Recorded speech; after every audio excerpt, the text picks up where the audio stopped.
5 hosts, 4 divisions, all battling it out for the Holy Grail of the American Hockey League, the Calder Cup. This is the Holy Grail Podcast. Here are your hosts, Zach Power, Andrew Rinaldi, Corey Swartz, and Dina Weinheimer.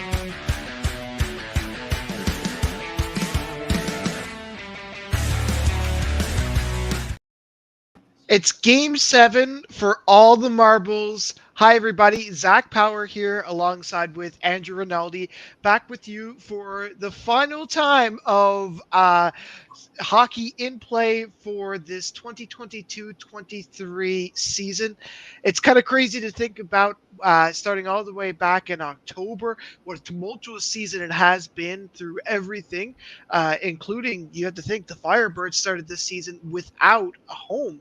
And now they're on home ice going into game number 7, where it's been the home team who's had the luck on their side for each of the games so far, but they're trying to change that fortune. For more on this, Andrew Rinaldi, it's going to be a close one out there today, huh?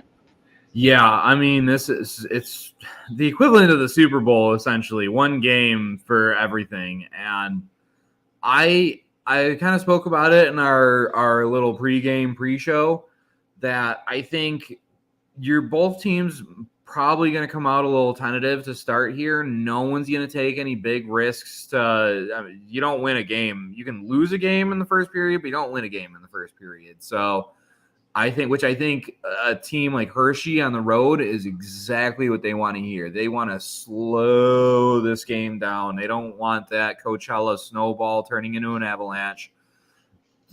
Get some dirt and sand out there on the ice, slow this thing down, turn that rink into a giant mud pit, and they would love nothing more than a 2-1 game here. So it looks like we're getting kind of closer and closer to puck drop here. We got some fire sticks going on in the crowd. Always a good show. I never thought about how they didn't even start with an arena this season, and now the last game of the AHL season is going to be played here. That's something. That's a stat. That's a stat right there. It certainly is. And I remember early on in the season, we were kind of wondering what kind of an effect will this have on the team. And clearly it hasn't had much. You mentioned those fire sticks. It's intense out there, that pregame, right? These guys look like they're ready to go. That's a shot from inside Palm Springs, California. Again, they started out by touring seemingly every single Western Conference Pacific Division team, and then they played a couple of games in the Climate Pledge, and now they're here. This crowd is amplified, the atmosphere is charged, and it should be a good one. Absolutely. We got our first comment of the show. It's Zach Martin. He's asking, what Queens of the Stone Age song is the mood going into this one? So, for those of you who don't know, the rock band Queens of the Stone Age actually they started out in the Palm Desert out there in Joshua Tree in Southern California. Zach, you think I ain't worth $1, but I feel like a millionaire. I think you're coming out charging in this one. Give me Toro. Give me some more. That's the way that would be my soundtrack for this one. Just get those songs that make you feel like you want to drive 120 down a long desert highway. I think that's the right kind of energy you want here. I know, which is exactly the opposite of what I said. Like, slow it down, but my song is to speed it up. I want to see something coming out hard and heavy here in the first couple minutes. Yeah, it sure has. And it's been a part of a season that, I like the fire. I like, as a Chicago Wolves fan, I like the fiery intro here. I mean, maybe not do it like they do over in Rosemont. They need some more fireworks, but I love the spirit of the thing. It's been 271 years and 11 days since they discovered electricity, but they would have been better off if they went down to Coachella Valley to do so. Because right now, the atmosphere inside that building is absolutely electric. There's no doubt about it. They're trying to cheer their way into uh, a home victory here. Did you do the math on that one? Like, did you find out like the exact date? I, I may have done a little bit of math into that. Wow, that's going the extra mile for the stats. Look at that And intro, though, man. I mean, this is Potts talked earlier about what an amazing arena that they got down there in Coachella Valley, and they're pulling out all the stops for Game 7. For sure. If you do have thoughts on Game 7, we would love to have your say here on the Holy Grail. You can tweet us at the Holy Grail. That's GRAHL. Or you can also comment on Facebook or YouTube. They're just about to sing the national anthems here. It looks like Shepard and Decord are both in net. Both have had their relatively strong sides at times throughout this series. I feel like that's an underrated mention here so far in Game 7 is how good goaltending has been. Yeah, I think Joey Decord is I don't know if I'd call him a dark horse for an MVP here, but you got to feel like if he comes out with a stellar performance, it's almost got to be his to lose. I mean, I know Cole Lind has been piling the points up and everything. Max McCormick's been just the heart and soul wearing the C on his chest.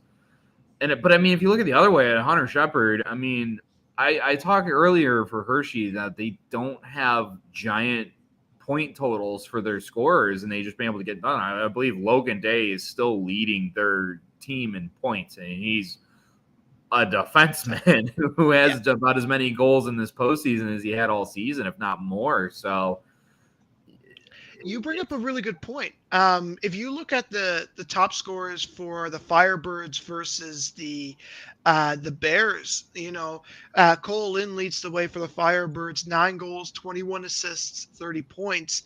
And then there's Joe Snively on the other side, who's tied for first with 2 goals, 12 assists, 14 points.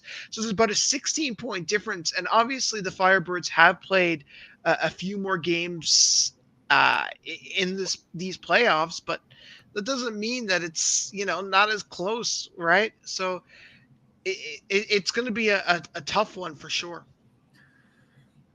I think that just lends into the two different styles that have led to both teams to one game winner takes all the apples. So the fans are fired up. I just saw one guy who was absolutely screaming.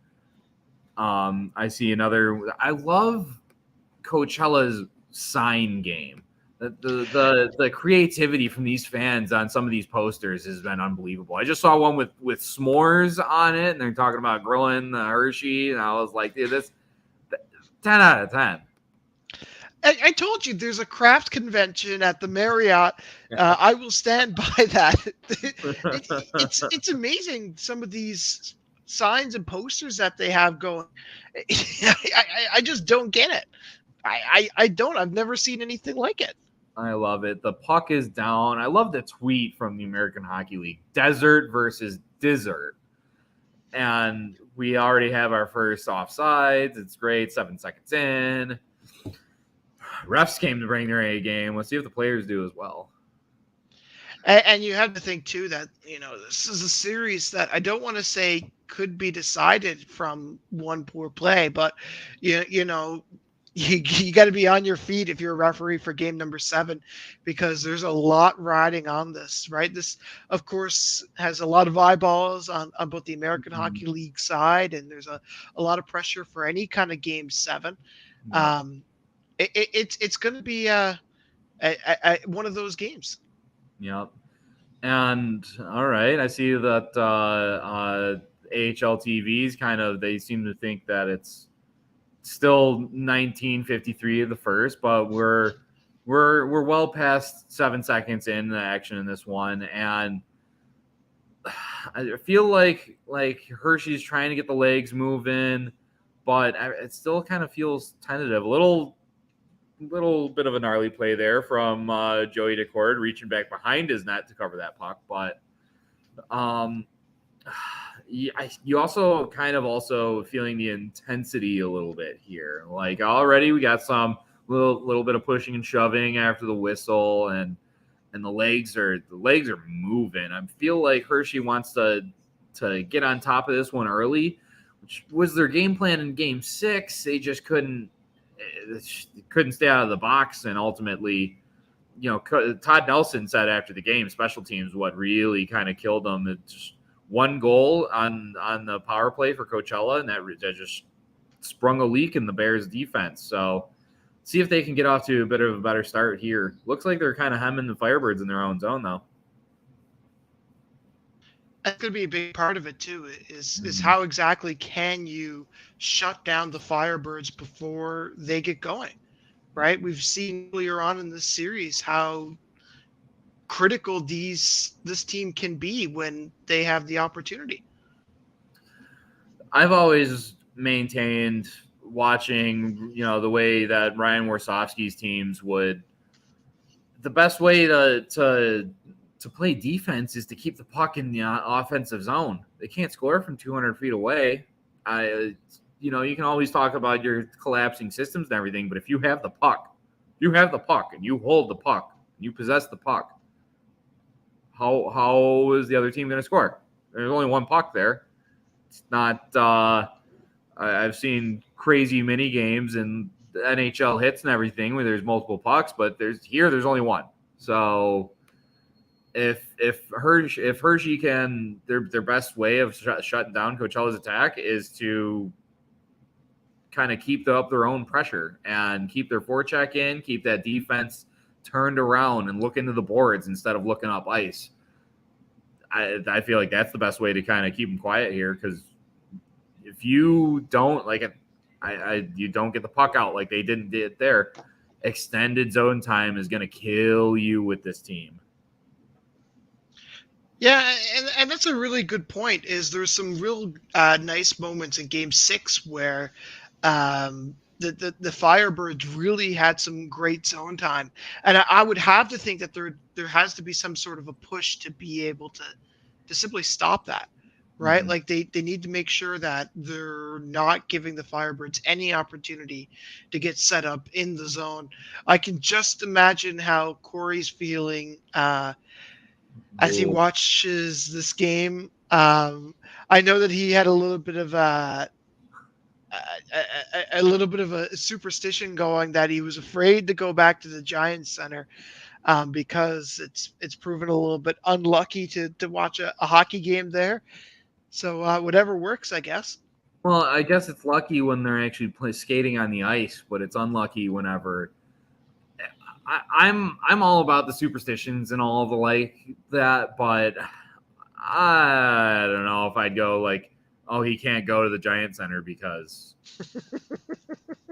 they lose when he's watching a game, when he's, I guess, remotely watching a game there. But whenever they've been there in person, that's been good luck for them. So I feel like they need the Bears fans to really kind of have a good showing there. It's of course you're going to have the nerves. Like, you can't talk about not having nerves. It's Game 7 of the finals. It's not like it's round 1, Game 7. No, this is for the cup. The cup is in the house, and the cup will be presented.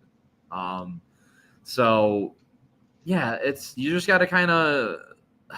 Have you ever had a fear of heights and then you went on a roller coaster? Like, you just gotta run with it. You'll get over it pretty quick once that first goal goes in, one way or the other.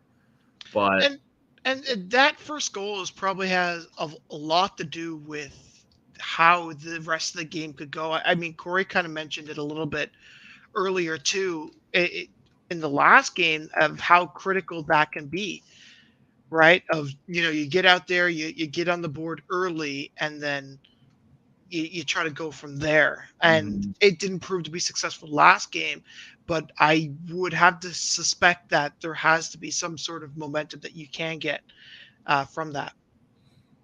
Absolutely. And I mean, yeah, that old cliche where, the first goal is just, it's so important. It changes how you play that game. But when you have a team like Coachella that's been able to respond through so many shades of adversity all postseason long, whether it's been Tucson, whether it's been Calgary, they're not fazed by that first goal. They can get outshot so heavy-handedly, and just the way that they can just stick to their game plan is so. I'm reading another sign here. Prepares the Bears for life. That was just mean. Just talking about life of disappointment for the Bears, but I would like to think that there's the Bears have had a really good life in the American Hockey League. Yeah. I feel like they've won their fair share of Calder Cups. Right. They've been around the block. It's not just existing in this league. They've thrived in it as well. So, yeah, I don't know about that. I know Coachella's, the brand new flashy car right off the assembly line, and it's going to look pretty, but you gotta win this game. This is not understating a bit. This is the biggest game in Coachella Valley Firebirds history, so maybe Bear. It's always the biggest one in Bears history until the next Calder Cup final, which ought to be in a couple of years, because they just go on a nice little rotation. It's a lot of fun. Ooh. So yeah, we got some action here in the Bears zone. Those shots from the point, man. I don't know. Sometimes this time of the year, like, you get a gnarly bounce or some kind of goofy deflection, and it's just that those are the ones that end series, and break hearts. They're like the one that got away in high school. Those are just how they. Oh, and we got the first one. Was it Potts? Yep. I think it was Potts. Potts with the feed, I think, on that, but I thought I almost, or was it? No, it was Riker Evans. Yeah, Max Lajoie again, another force here, but. Well, we talked about the first goal, and there it is. We're not even. I said it was going to be low event early on. Shows how much I know about playoff hockey. But and this is a simple play where the pass came out in front, and there was no one kind of covering Riker Evans, who was streaking in to the circles on the far side boards, and he was just there to grab it and cash it in. 1-0 early on in this first period.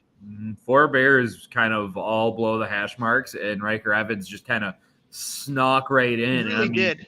Yeah, you see all that real estate. He's got great offensive instincts from the point. He recognized the open space, and Podorowski hit him with it. He's a guy, again, you need someone to make a play in this game. Who else was it going to be? I don't want to just kind of keep pumping the guy's tires, but he won't stop doing this, so I have to keep doing it. That's Riker Evans' 5th goal the postseason. He's scored 20 assists for 25 points so far throughout this postseason. Mm-hmm. Yeah, there's not a lot of runaway candidates you could think. You know what? I'm not even going to talk about the 3-letter acronym. I'm having issues with the Stream Classic AHL TV.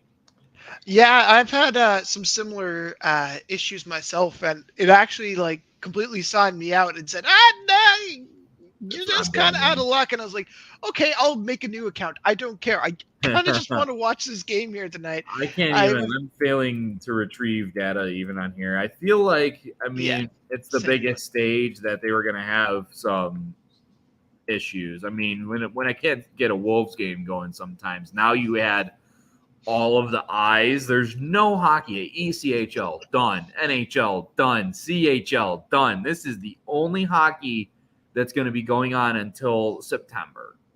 Yeah. Well, that's going to be televised.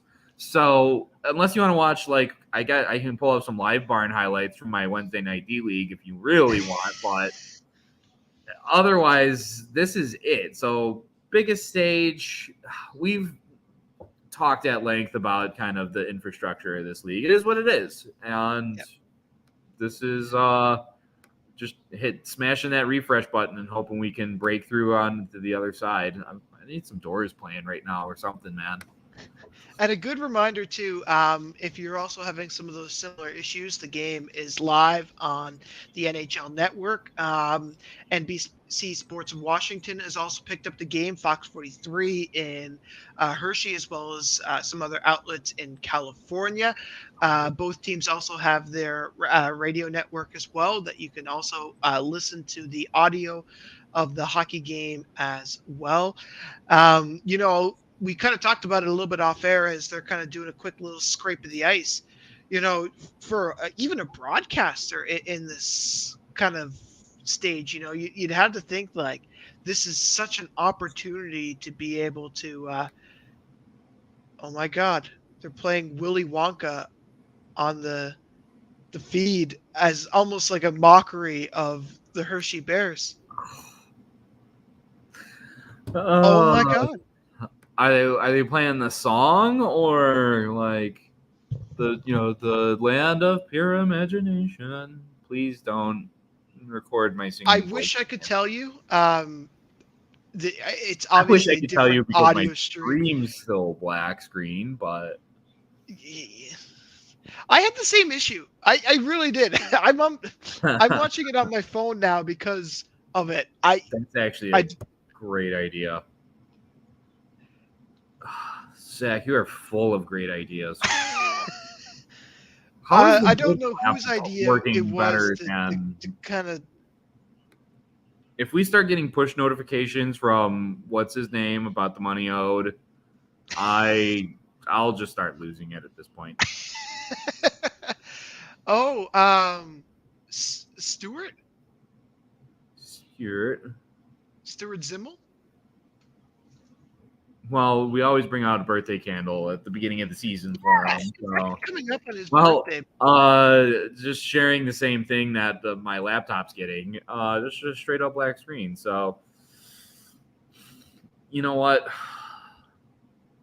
I believe I get NHL Network on the TV. Hold the phone, Zach. I'm going to let you run the show for about 20 seconds to see if I can make this happen. We're talking about Stuart. It's a good time to say that it's coming up on his birthday. Now's the time to give him a card. It's actually coming up July 11th. His birthday, of course. I will celebrate with you next season again. We'll have some candles. As the Firebirds are celebrating a 1-0 lead so far in the opening 14 minutes, which is left to go. Shots on goal are 7-4 in favor of Coachella Valley. Historically, the home team has won so far each game throughout the postseason finals at home, at least. So they're kind of looking to kind of build off of that fortune a little bit as they go and play is back underway. And it's been the Firebirds so far. I do think as they're trying to slowly start away in their own zone. I mentioned in the last game that maybe keeping the game at your own pace is something that it is a key, and this is what they seem to be doing so far. As a cold-in pass goes errant and down the length of the ice. This team has come through so much adversity. I kind of talked a little bit about it before, that they were unable to really get a sweep in that opening series against Tucson. That was a real big, almost an upset, really, where they were outshot in the first game, lost the second, and then when their back was against the wall, they won again against Colorado. Their back was against the wall, they got it. Calgary again, and then Milwaukee. But the Bears have kind of had some sort of adversity as well. It's hard not to forget the kind of opening stages of the Calder Cup playoffs, where they had some pretty tough opponents themselves going through. And, going back to front, the series against Rochester, where Rochester came out swinging, right? And then they trampled over Hartford. But for me, a good one that we really didn't expect to kind of go the way that it did was the Charlotte series, where there was a lot of questions on what exactly the Bears could do, because the Charlotte was a very good team going into this, as was Calgary on the other side. So you kind of wonder, okay, are we going to be able to do this? And they've just trampled over each opponent. And by the time they got through Rochester, I think that's where their confidence started to come out and say, okay, we got this. But losing 2 games on the road to start out the series and then coming back and winning 3, you know, it's tough. It's going to be tough. The jet lag was obviously there for them in that first game, I'm sure. Is it here now? Probably. But we'll have to see. The time remaining is a pure mystery, as the AHL TV forgot to hit start on their clocks.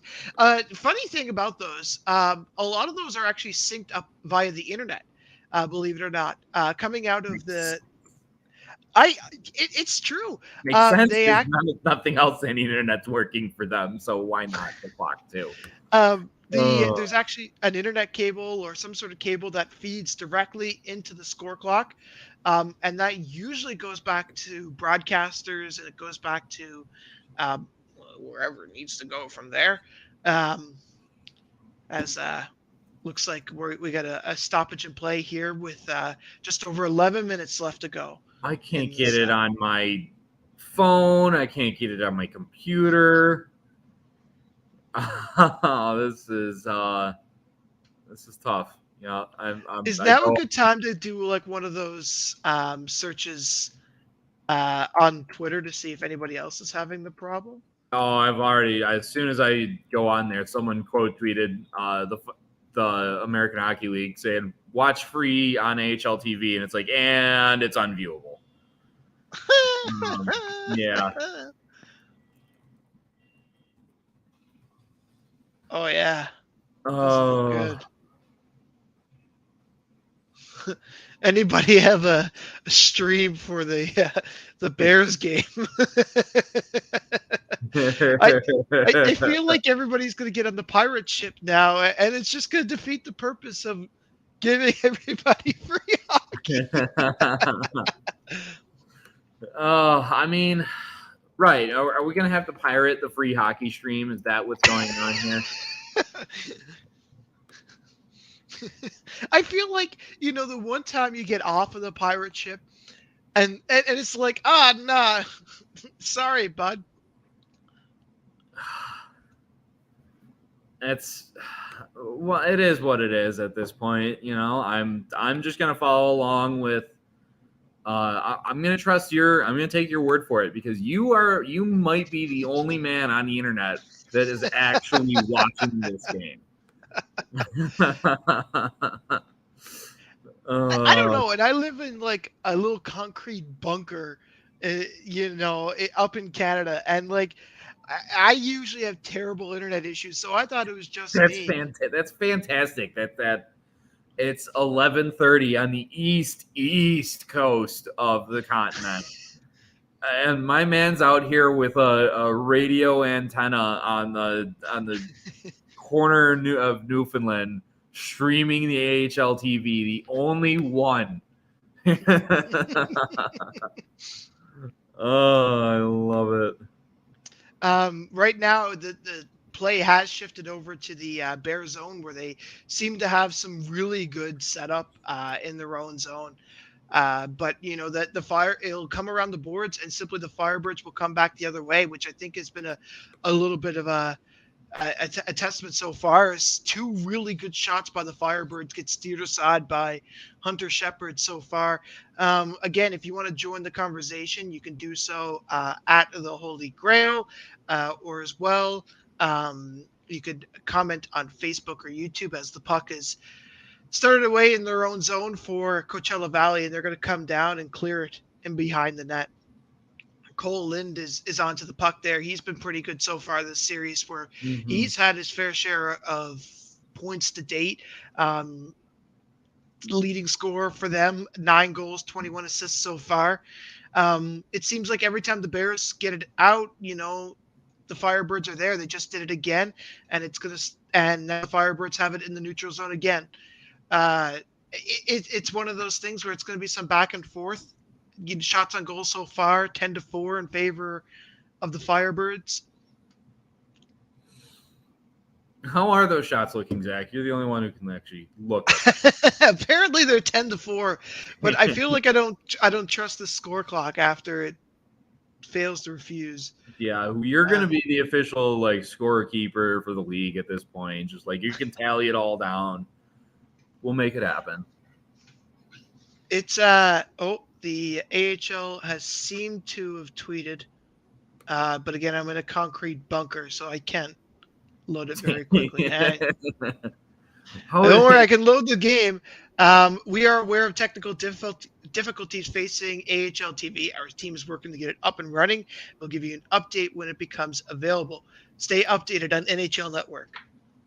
Well, or stay updated via Zach's phone on the Holy Grail. You should just hold it up to the screen, and then we can just bring it in. It's everyone just. Then it can be our servers that are crashing. Yeah. Here. Oh man. So.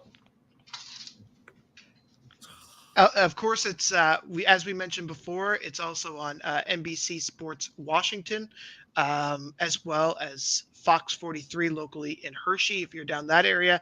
It's also streamed as well in California, so you can watch it there.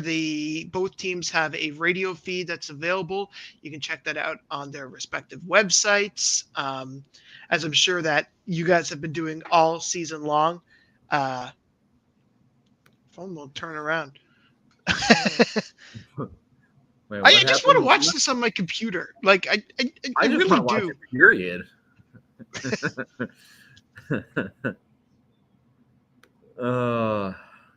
Classic. And it's what a time to crash, hey?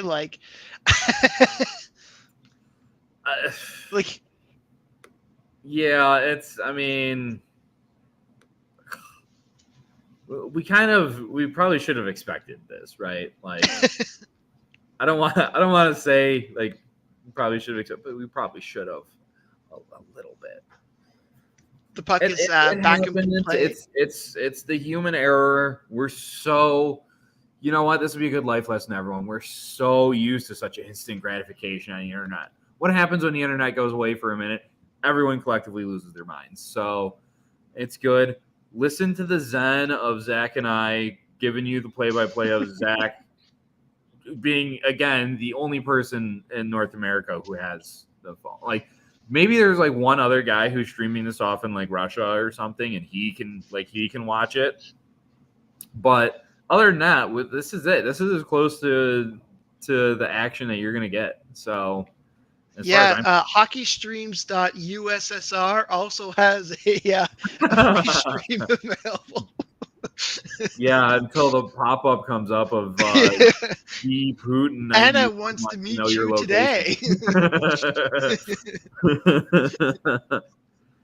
Oh boy. So looks like we got about 6 minutes if I can trust the game center. We got 6 minutes left. Coachella's out shooting them 11-6. We got no power plays yet. I think the refs are going to try and keep them whistles tucked as long as possible, which would be good because every time I saw a penalty call in the NHL playoffs, just everyone losing their mind, no matter if it was a good call, bad call, yes call, no call.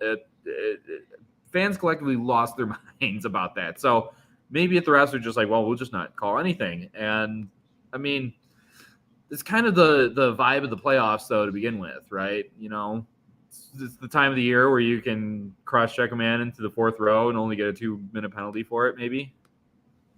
Yeah. As the puck is going to come out, maybe I'll just give a little bit of commentary here. It's steered on to Hunter Shepard, where the Bears will start away in their own zone. That's Aaron Ness, as they come on out through center now. It's a long drive there by Ethan Frank, who's had a fantastic postseason, and gobbled up there by Joey Decord here in the opening stage, in the late stages of the first period. 5:49 left to go, according to my somewhat reliable AHL TV feed, the only one in North America, the patented only person in North America with access to the stream. He's not even on the mainland. I'm not even in Hershey, and can you imagine if the Giants Center is like streaming the AHL TV feed right now? God. Oh my god! There's debris getting thrown in the Giant Center if they're actually on the. I need to ask Corey that actually. There's a bit of a TV timeout here with just under they're 6 minutes left to go. They're probably on the NHL Network, right? Like you'd have to think that they found a way to get an NHL Network stream. Yeah, or they have the local broadcast one way or the other. Yeah. I'm gonna try and see if they fixed it. Because why not? What's the worst that can happen? They just don't let me in again? Some people say that it's up and running. Oh, sweet. I got to get in before it closes. No, it's still telling me failed to retrieve user data. I'll check my side as well. No, don't refresh it. You refresh the stream, you're going to lose it, Zach. Puck's back in play here in Coachella Valley here with the puck coming all the way out to center, and the Bears will start away throughout the neutral zone. We are live again. So, okay, so for everyone that always likes to make jokes and complain whenever the stream's down, thank you to the crew at the AHL who, under intense pressure, because I'm sure that's exactly what they wanted, was the stream to go down in the middle of Game 7. So they were able to come. They were able to make a pretty quick turnaround to get the stream back up and running. We're back live with Game 7, and still 1-0. Just good. I would have hated to pop it up and it's like 3-3. I'm like, oh, that's cool.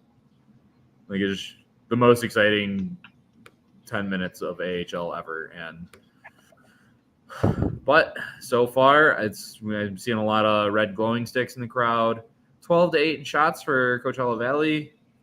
Got some goalie stats up. Hunter Shepard to the 218 goals against average. That's pretty solid. They're pretty similar in save percentage. I'm just thrown. I was thrown by the record. It's like 26, and then it's like 08 and like 03, and I'm like, the way it was stylized, I thought they were dates of some kind, and I'm like, wait, what? So, all right, looks like we got an offensive zone face-off here for Hershey. Got Sutter going up against who is that? I don't know, but it looks like Hershey's won the face-off, and they got to get some work going along the boards here. I think they're trying to get it, but look, they get closed off, and just like that, Coachella just in transition going the other way.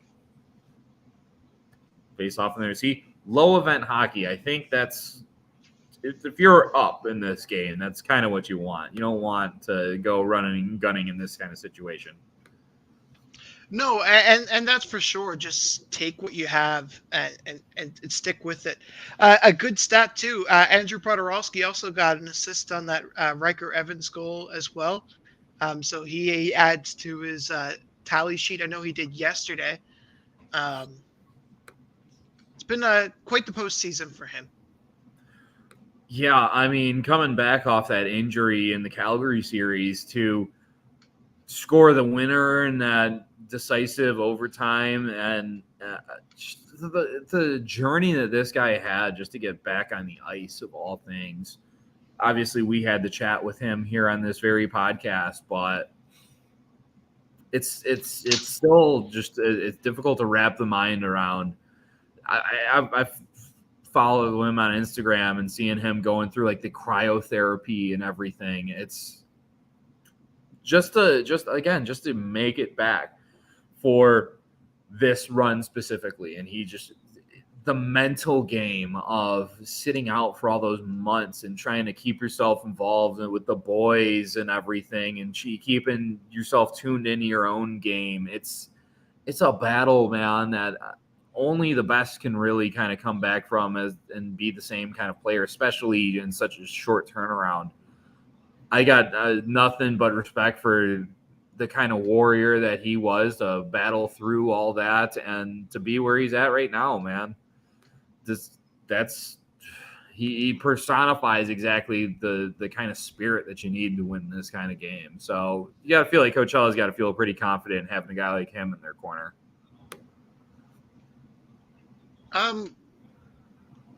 Officials are gathered at center ice, trying to determine what the call is. It looks like the Bears are in the box now, and it'll be a Firebirds power play. It looks That's like Garrett Pilon. Number 18, Pilon, yeah.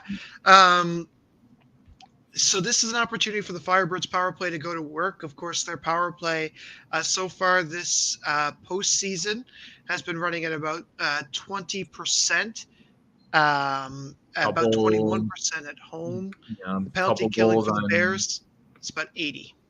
Couple goals in Game 6 from Max McCormick and Cole Lind kind of really got that squad going there, and they're looking to set up here. Sure are.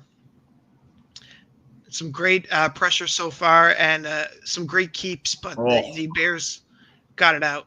Yeah, for a second I was like, how did he keep that one on a string there? But no, the Bears were able to recover. Riker Evans carrying the puck up. They use that ladder play that seems every team's using on their power play nowadays. And man, after that first goal he had, you figure you got to watch out for his shot from up there, right? But he can still distribute with the best of them. You got a guy like Riker Evans, quarterback in your power play, man. You got to look at it at every angle. You sure do, and that's such a good skill to have, to be able to quarterback a power play like Evans has so far. Good save by Hunter Shepard right on the doorstep. Nice block. Hershey's not giving him anything easy here on this power play. A minute in, a couple big clears here. Going to be changing out both sides, changing out their lines. See what the second units can bring.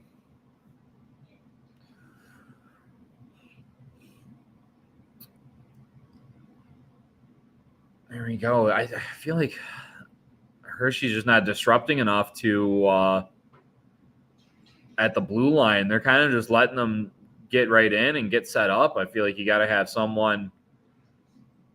You got to have a bit of some kind of wall there. Something's got.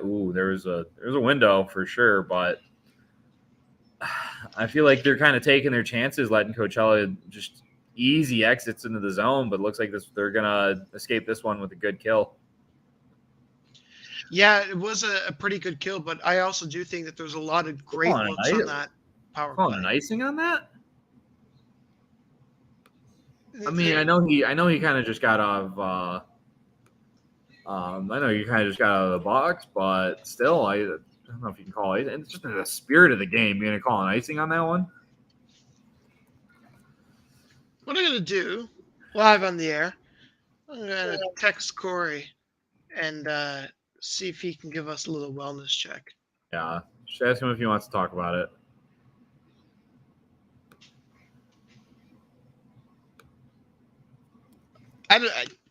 I don't know what he ended up doing for tonight's game, but I have a feeling he locked his remote and his cell phone in the freezer and is kind of just sitting on pins and needles right now.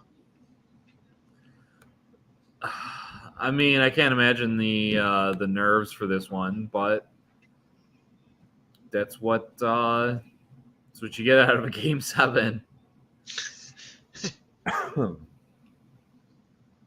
Okay. Someone's wearing a Nordiques jersey in the crowd? Really? I didn't catch that. Where do you find a Nordiques jersey in Palm Springs? The internet. Well, my question is like, why? There's no connection. Oh, big save by Shepard. Oh, 2 big saves there. Yeah.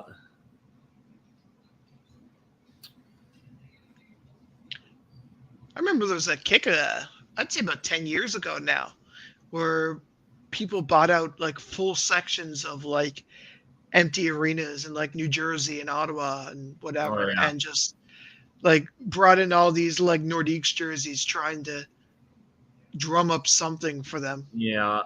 Long Island, I remember, was a big target for that, Yeah. and because they had, I mean, I don't think they were still playing in.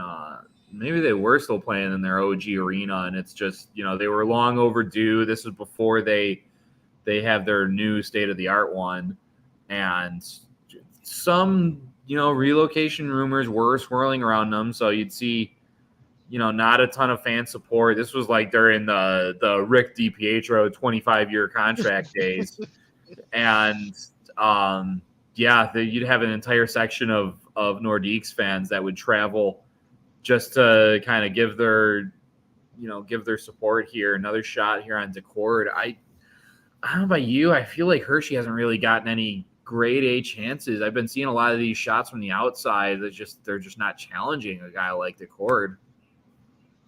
No, and they haven't. Like, I haven't seen many like opportunities where I've said, wow, great big stop Right. to Cord, right? Like, we've seen a lot of that with Hunter Shepard through the 17 shots that they have on net right now. Yeah, that latest one came from the what is that, Eisenhower Health ad on the boards. Like, that was, and you can get.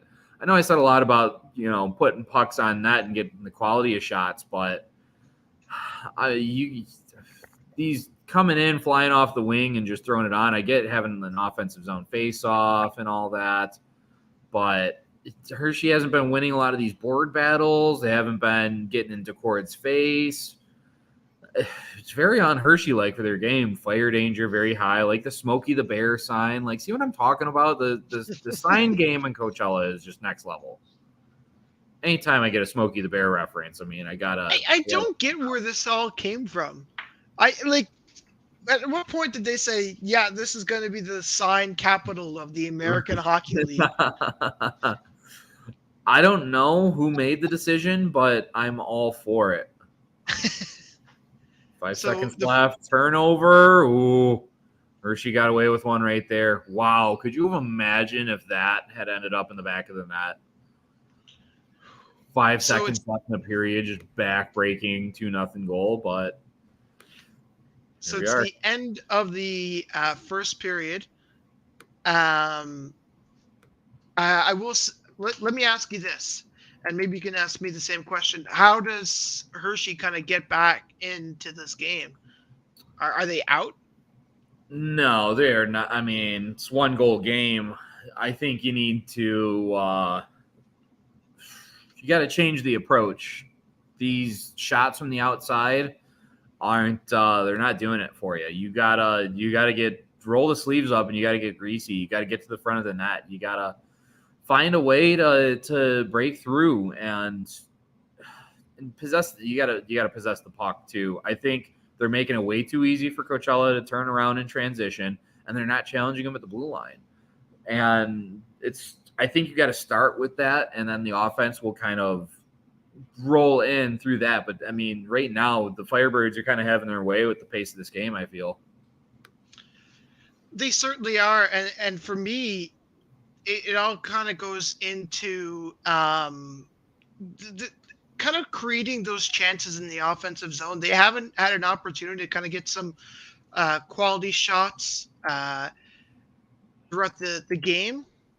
And I think that they're just trying to find a way to kind of get set up into the zone. And they need to be able to get past the neutral zone, because this is where I see a lot of the Firebirds just stopping them right now. Is they're getting out to the offensive zone, and then they're being stopped at the blue line. And they need to find a way to be able to get past that and look towards creating more chances on Joey Decord. Decord has been such a skillful player so far. I don't think that they're out either, but they have to change. If they don't change, then they're not going to win. Plain and simple. If they keep playing like they did in the first period, they will not win. There's only 40 minutes potentially left to their season, and they got to try to figure something out here. As look at this. It's the man, the myth, and the legend, Corey Swartz. You guys flatter me, honestly, as you do every time. Are you back at the Giant Center tonight? I am. I found myself a nice, quiet corner to talk to you guys on. But yes, I am here on the concourse. Not sure how to feel after that first period, though. I'm feeling... I'm not feeling the opposite of that song where I'm not feeling good, I'm not feeling all right. So I'm still hoping I might have the best freaking night of my life, honestly. So, the hope is still there. But I got to say, I'm amazed. It hasn't been the same in these couple of games on the road. It feels like I'm watching two different teams right now from what I saw at those couple of home games here earlier. So I got to admit, guys, like the Bears have 12 shots on goal. But it doesn't feel like they have 12 shots on goal. It feels like they maybe have, in terms of quality scoring opportunities, I would say it's far less. Like it feels like in my adult league games when you're just desperate to say, hey, we got a shot on goal. Let me walk in from the boards and put it on net type of thing. So it's just, it hasn't been those same quality scoring opportunities. So granted, it's only 1-0. That's the positive to take out of that. There's still some time here left. But when you only have, you have a finite amount of time here. We haven't seen the Bears overcome a deficit in this series yet. Thankfully, they didn't have one for the last, 3 other games type of thing. But when they've had a deficit, it hasn't finished well for them. And so that's what just, that's what's worrying to me at this point is that, a lot of those bad omens, they're kind of rearing their ugly heads here again, right? And, you got to break through here. The early goal, even on Monday, was nice to have, just kind of in your, back pocket to say, hey, we can do this. But, here we go again. It's a scoreless period. So we were talking earlier about the quality of chances just not being there on a guy like Joey Decord. How do you think Hershey's got to change how they're attacking him in the second period here? Well, I have 2 words for you that I think was something that Coachella Valley did that Hershey didn't on Monday. Interior ice. You've seen a lot of these chances. How did Connor McMichael score early on Monday? He got to the inside, and Joe Snively fed him with a great chance. You look at both of Coachella Valley's goals that responded to him. They were, centering passes in deep just above the crease type of thing. So, all the makings were there for those goals because they got to the front of the net and in general made the goalie's life difficult. I didn't see much that made Joey Decord's life miserable, so to speak, in that first period. So, it's a great stat. It reminds you a little bit of, that first period of game 2 minus the post hits that forced some quality chances. There's 12 shots, but is it really 12 shots? Is it 12 quality shots, I should say. So I think you got to get to the interior ice. You got to muck and grind for some dirty goals. And so far, I just haven't seen that out of the Bears so far. Is there any glimmers of hope that you've seen out of them that they can take away into the second period? Positives is that I think they've defended well. They killed off that first penalty, which was something that kind of helped to bury them on Monday's game, and kind of in these away games as a whole type of thing. So I think you kind of build on. Obviously they had 17 shots against. That's not a great stat. But, you survive and you're still alive in this game, right? Last on Monday, it was 3-1 after 1. That was a higher hill to climb. And, I think that the Bears are, in a better position here, score-wise. But, again, you just don't want to be down. That's kind of what kind of is still kicking in the stomach, so to speak, is that you're still trailing at this point. So I'd like to say you kind of hang your hat on the fact that, hey, this is a 1-goal deficit. We've been here before.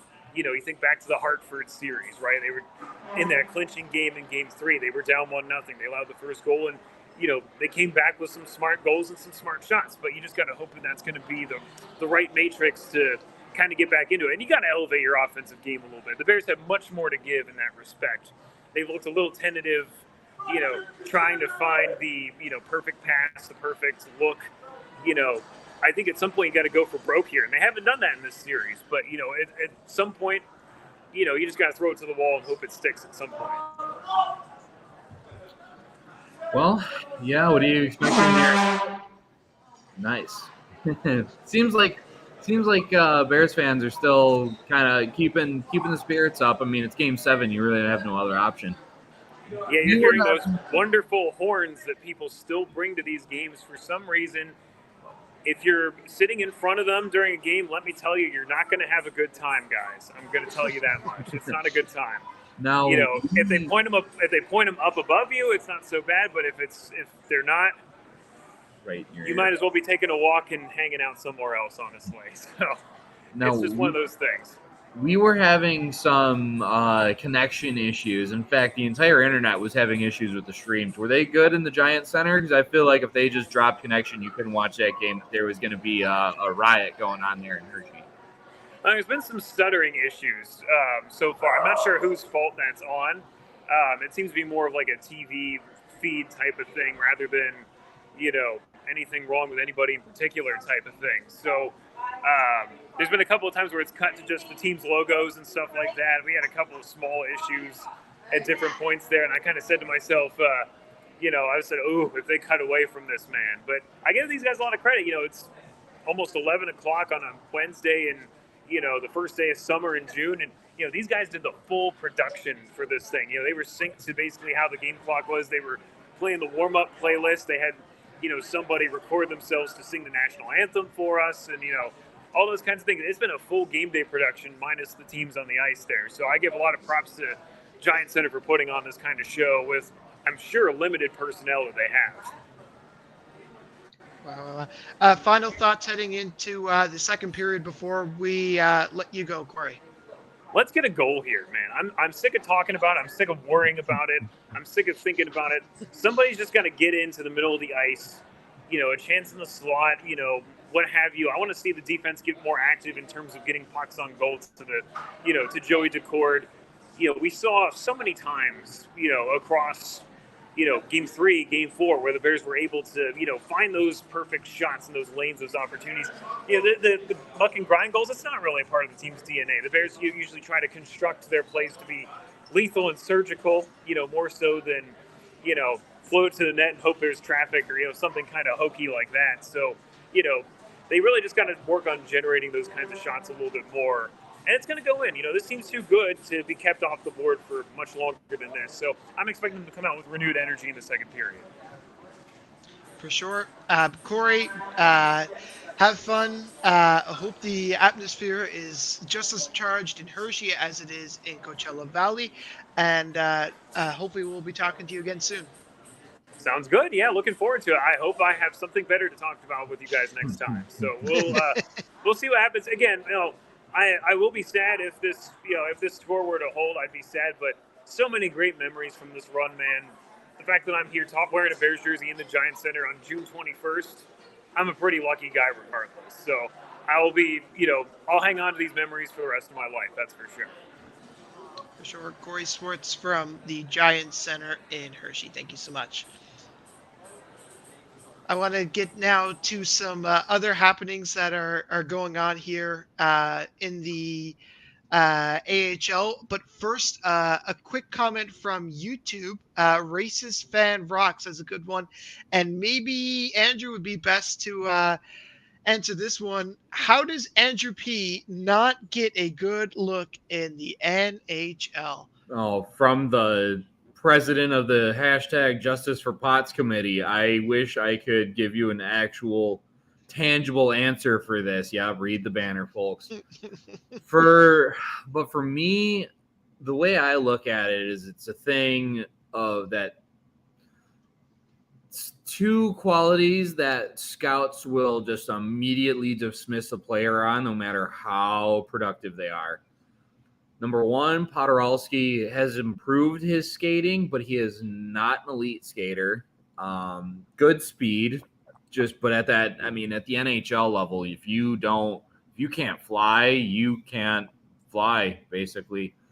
And just the pace at the next level is such a big difference compared to what it is here.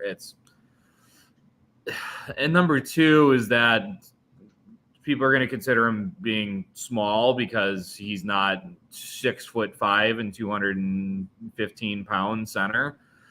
And they're going to say that he's not, he can't match up to the physical game, which isn't ridiculous because I've seen him take his fair share of hits in the AHL level. I've seen him give hits at the AHL level, and he's so strong in his lower body that it doesn't matter. I don't care. I mean, you've seen Jonathan Marchessault at the NHL level make plays. Now, granted, they're two different types of players, but these are just a lot of some of the qualities that scouts will look at a player and just immediately just be like, nah, good player at the AHL, but it's never going to translate to the NHL, and so he'll never get his look. I thought going to Seattle was going to be like, okay, this is where he's going to be a shot, and then lo and behold, the Kraken just pull everything together, go from top 5 dumpster fire to a team was in contention for the Pacific Division from all year.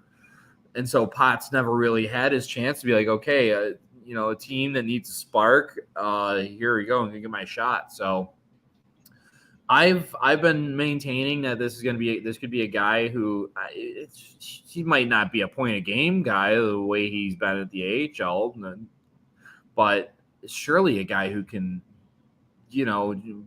plug into your lineup and produce. I mean, I think his biggest attribute is it's not a raw skill. I think it's his IQ. I mean, I think he sees the ice and he sees the plays happening and he knows where to be, where to make right. If you can't skate, you got to know how to move the puck and you got to know where to put it. And he does exactly that, but better than anyone else at this level. I mean, it shows, and not just in his numbers, but in the accolades and the fact that he has a chance to go for 3 straight cups here. I mean, that's not a coincidence. Like, he's not just riding coattails. He's driving the bus here. I mean, maybe not so much here on this Firebird squad, but I mean, in Charlotte, he just won MVP. In Chicago, he was just the captain, leading scorer of the league.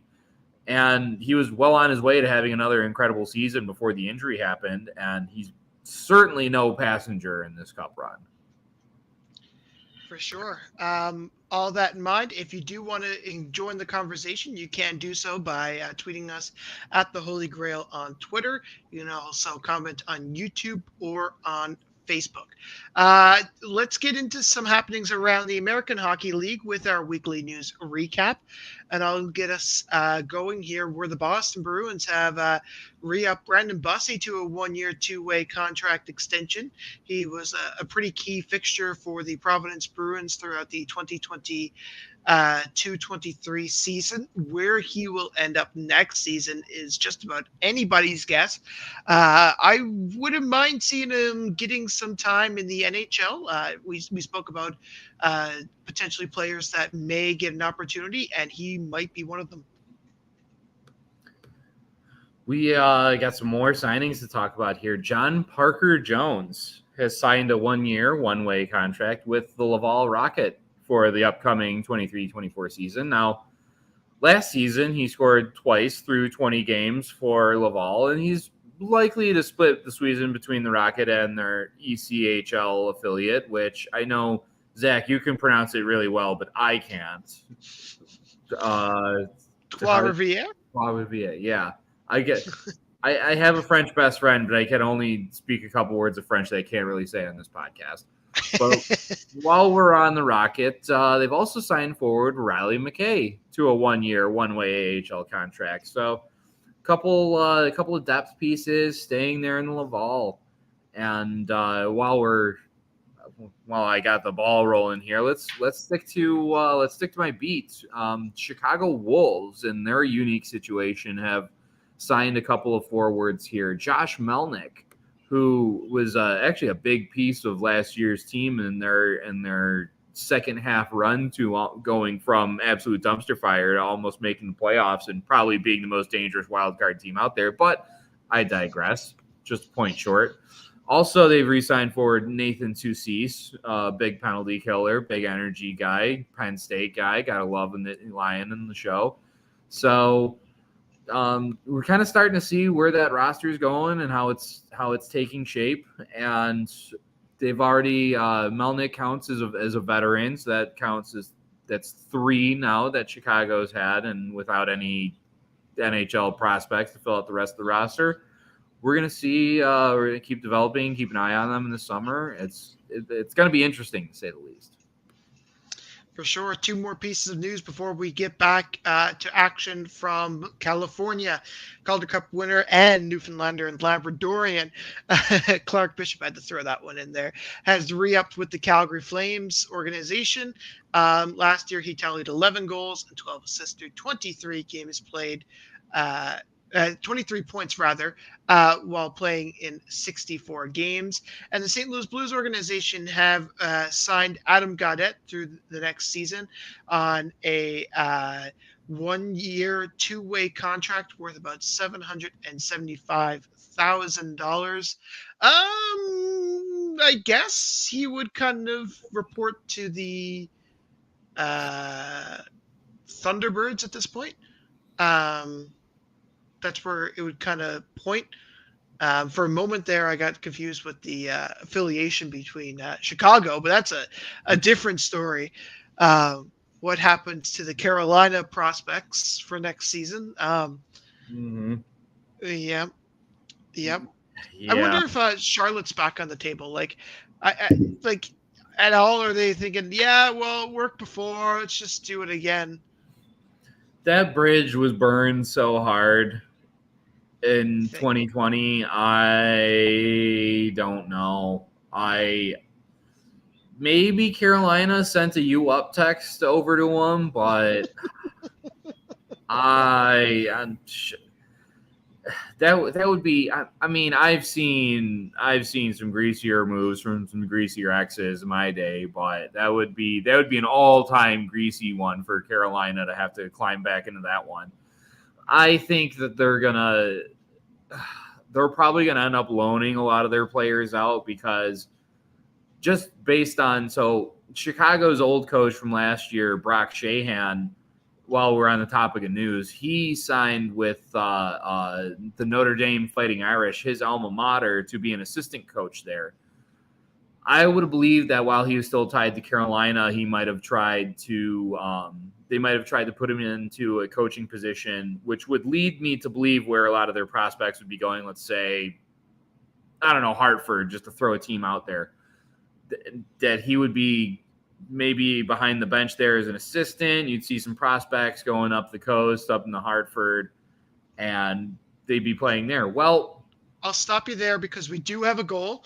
It looks like the Firebirds have come out pretty early, and it was a beautiful pass across to Max McCormick, who got that one. Not even 30 seconds in. I wasn't even. I got my stream muted. I didn't even know what happened. Oh my. Anyway, Brock Shahan going back to school in a manner leads me to believe that Carolina is going to be they're going to have an interesting situation for their prospects. That's for sure. For sure. It's really been one of the things. Racist fan rocks. Well, Carolina was on the drunk "I'm sorry" text. We've all had those, man. I'm not going to pick on the Hurricanes. I'm not scrolling back. Who sends it first, though? Does Chicago send it first, or does Carolina send it first to Charlotte? Oh, I think that's a tough one. I feel like the Hurricanes have stepped past that part of their life, but I think they're going to relapse again when they're 6-35, and then they have to text Carolina like, "I'm sorry, I miss you. Please take me back." And Carolina might right. Have you ever seen Shameless, where Fiona finally has like a really nice guy in her life, and then she throws it all away for the guy's brother, and it's like, and the whole time I'm just like, no, I have a bad feeling that Carolina is about to be Fiona in this situation. I don't understand how like the AHL is allowed this. That's my big kind of thing, right? Like, how can they say, well, like, at what point does Scott come out and say, you know what, if you want to franchise in this league, you have to affiliate with someone. That's just it.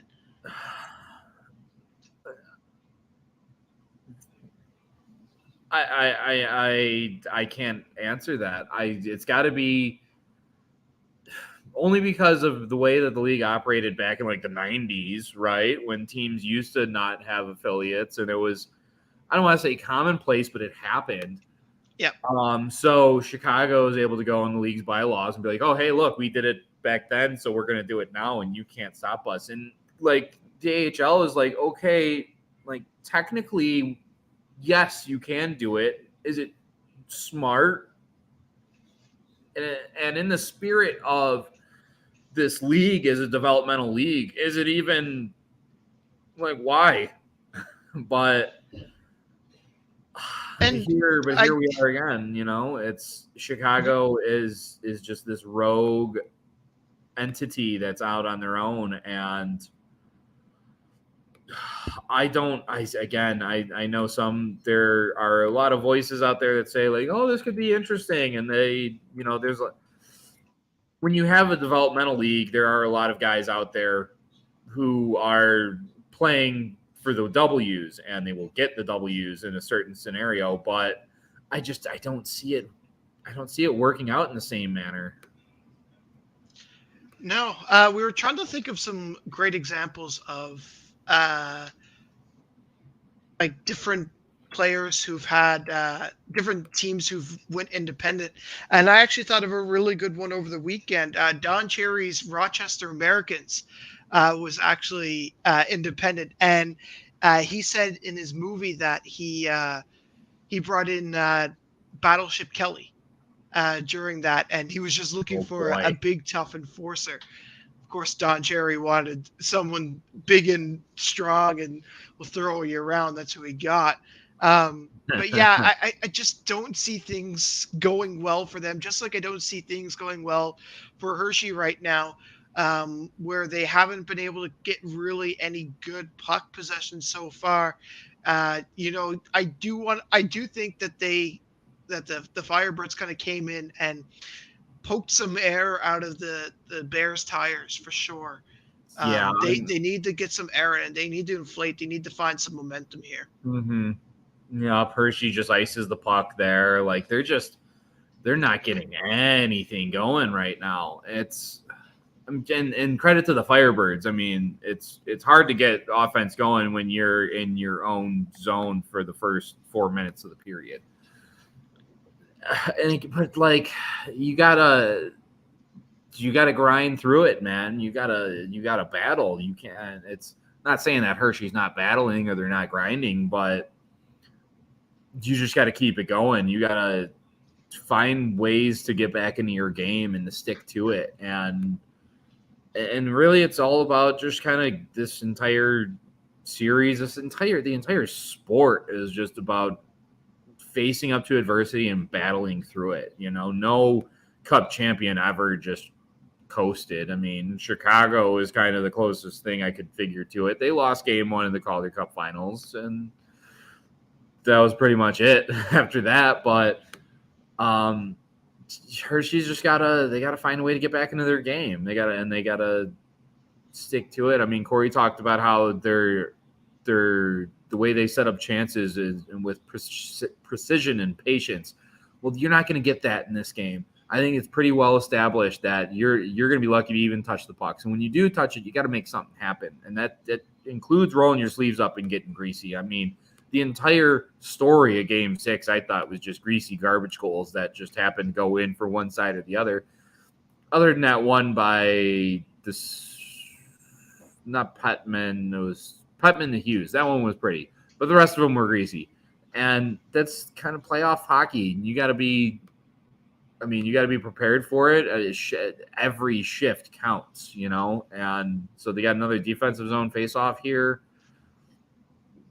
They win it, and let's see if they can. That puck's not handled cleanly, and look at that. Coachella's got more time with it. So you got to get something going, man.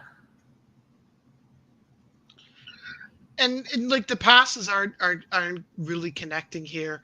Gorius just agreed to sell his soul again and join us in the second intermission. So we'll kind of get some more insight on how they're feeling on that end. But I don't know. I don't want to say that the ship has sailed for coming back, but like as I mentioned at the end of the first period, things have got to change.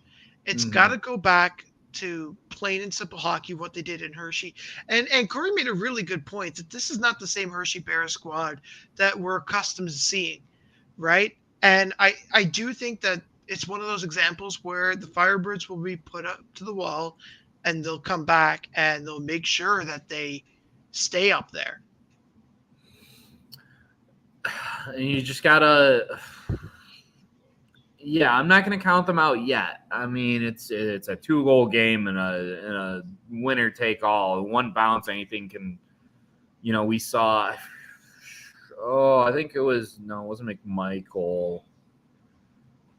I forget who it was, but the guy just kind of taking it wide, throws it to the front of the net in Game 6, and puck bounces off Raker having skate and goes in. And you need a goal like that to kind of get yourself back into it, get your confidence back. Like they don't look sure with the puck. And it doesn't look like the Hershey squad that's kind of controlled these games heading into this one. So we'll see what they can do. There's a lot of time left. I'm not counting them out. I think that was their first real grade A chance there. And they whiff on the shot, and it goes right to Decore just kind of dribbling into him. You finally get a good look like that after some nice puck movement to get him down below and kick it back up into the middle. Got space, got a shot, nothing going. So just got to clean it up, man. But it does look like we got Hershey on a power play here.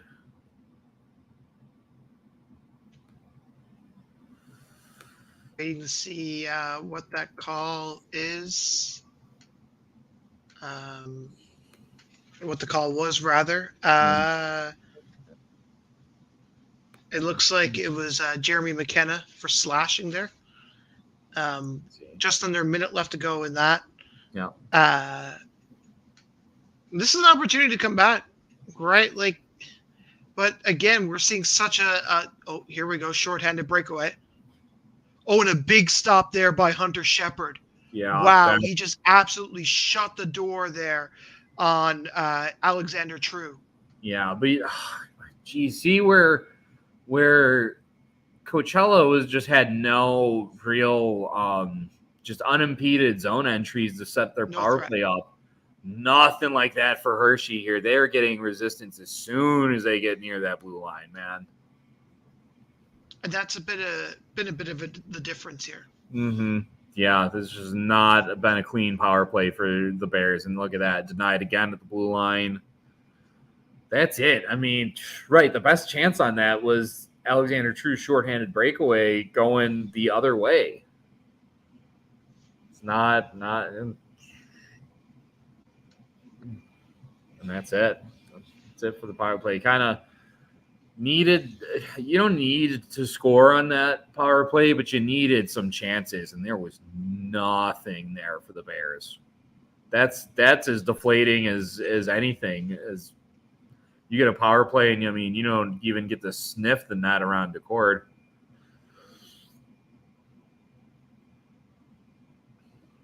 I don't believe there was any shots on that power play opportunity. I don't think so either. Don't quote me on that, but according to the game center early on, it doesn't look like there was any recorded. So just not to look. And I talked about it last game where even though they had power play opportunities, they only shot 3 times after the first 8, in the last 18 minutes of the first period. Yeah. Firebirds penalty killing has been stifling on these guys. It sure has. Their penalty killing record so far. That's just a play you can't have happen I don't know who that was on the Bears, but he had the puck at his own blue line. You just got to get it moving. Instead, he gets stripped from behind. And luckily, the puck goes out of play, but that's just – I don't want to call it a lazy play because I'm sure he was working very hard on that, but it just – I don't know if he was tired or it just – It's lackadaisicalness, and that was Riley Sutter there, the centerman. And it was just, for those of you at home, he was just slowly waltzing out, like hanging out, having a good time, sort of deal. Didn't have the urgency. It's Game 7, man. No, there's no urgency. And maybe that's the word that we could start coining this, is there's just a lack of urgency in this. I think that's probably the best way to put it. Yeah. I think that's the play where I'm not hitting the panic button, but I'm looking at it. I'm thinking about it. At first I was like, okay, there's plenty of time. There's not. When I see that play being made or not being made, really, that's when I'm starting, like the gears are starting to turn where it's like, guys, chop. We got to make a play here. Something's got to happen, because what that shows me is that mindset that the Firebirds want it more. That you just got stripped like that at your own blue line. You have nothing going after that power play that just happened. I'm thinking about the panic button right now if I'm Hershey. If I may, it's almost like when there's like a tornado or a hurricane or something coming, they have these watches and warnings, right? Yeah. That's what it kind of feels like right now. We haven't put out the Amber Alert, but we're putting out a tornado watch right now.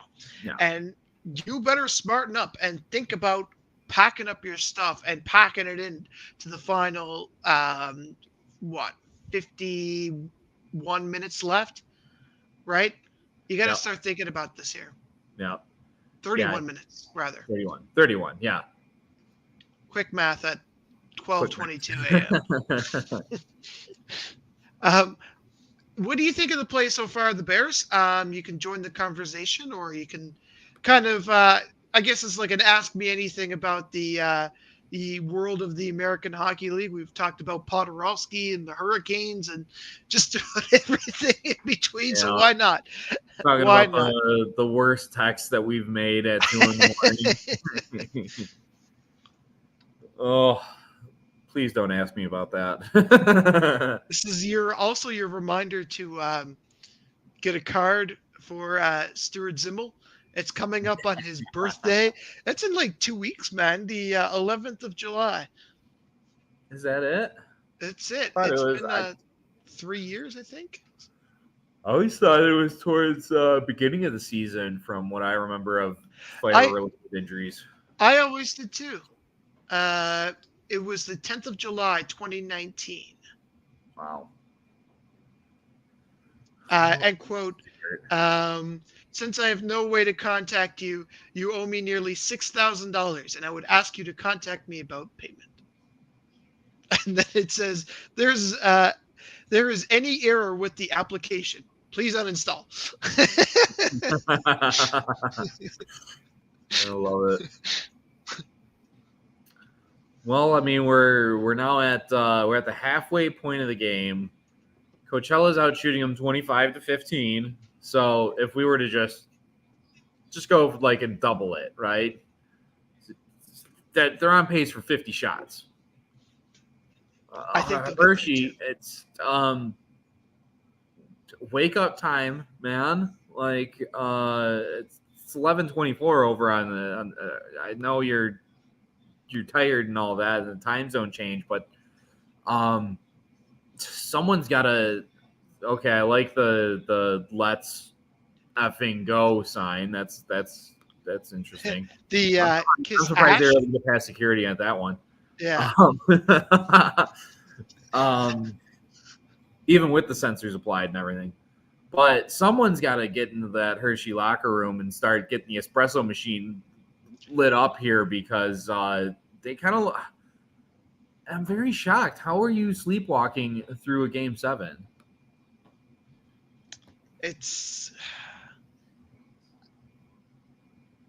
Yeah. Home ice advantage? I guess so. I mean, they must really have something in the water there in Coachella, which I learned is the city is kind of built on top of a reservoir of sorts. So Really?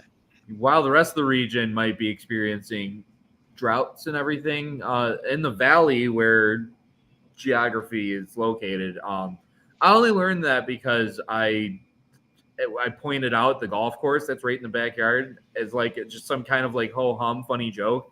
And of course, someone on Twitter has to be like super serious about like, well, maybe that's a nice use of water in there. And someone actually in Coachella is like, well, actually, we don't have a water shortage because of our reservoir. And I was like, the more you know. Andrew's starting Twitter beef. I didn't start Twitter beef. I was trying to have fun. I made a GIF earlier just trying to have fun about AHL TV, and someone threw a slur in there, and I had to actually report it to Twitter because I was like, bro, you can't be saying that. I'm just trying to have fun. That's what this is all about. This is fun. None of this is serious, guys. We're having fun. Well, I mean, to the players on the ice, it's pretty serious. But yeah, one team is having fun. Another isn't. Another should be getting pretty serious here. That pass right into the guy's legs, that wasn't serious. Oh, but I mean, there's still plenty of hockey left. We could see a totally different Hershey Bears squad in the second half of this game, or we could see more of the same, which is honestly pretty uninspiring. But it's a lot of hockey still to go.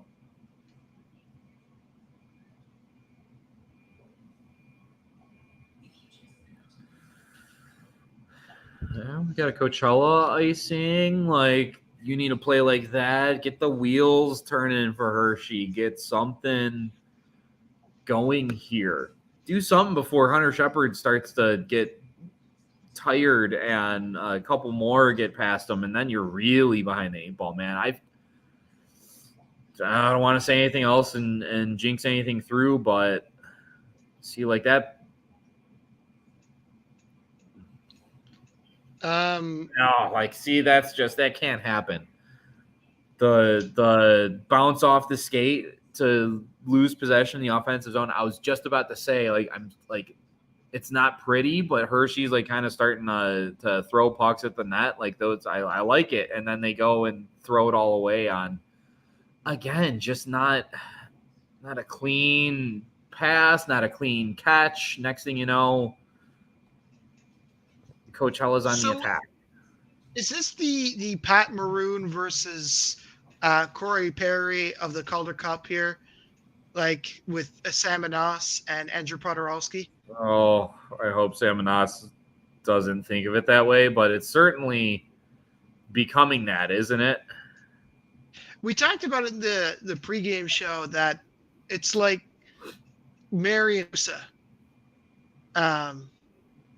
We just didn't have any luck anywhere he went. I guess he won in the end, which good on him, I guess. But it looks like Max McCormick's going off for a trip here. Okay, so let's think about this now for Hershey. What's at stake, right? This is one of the only opportunities you're really going to get to have some serious puck love here. You cannot run that power play back. You cannot do that here. There's got to be momentum.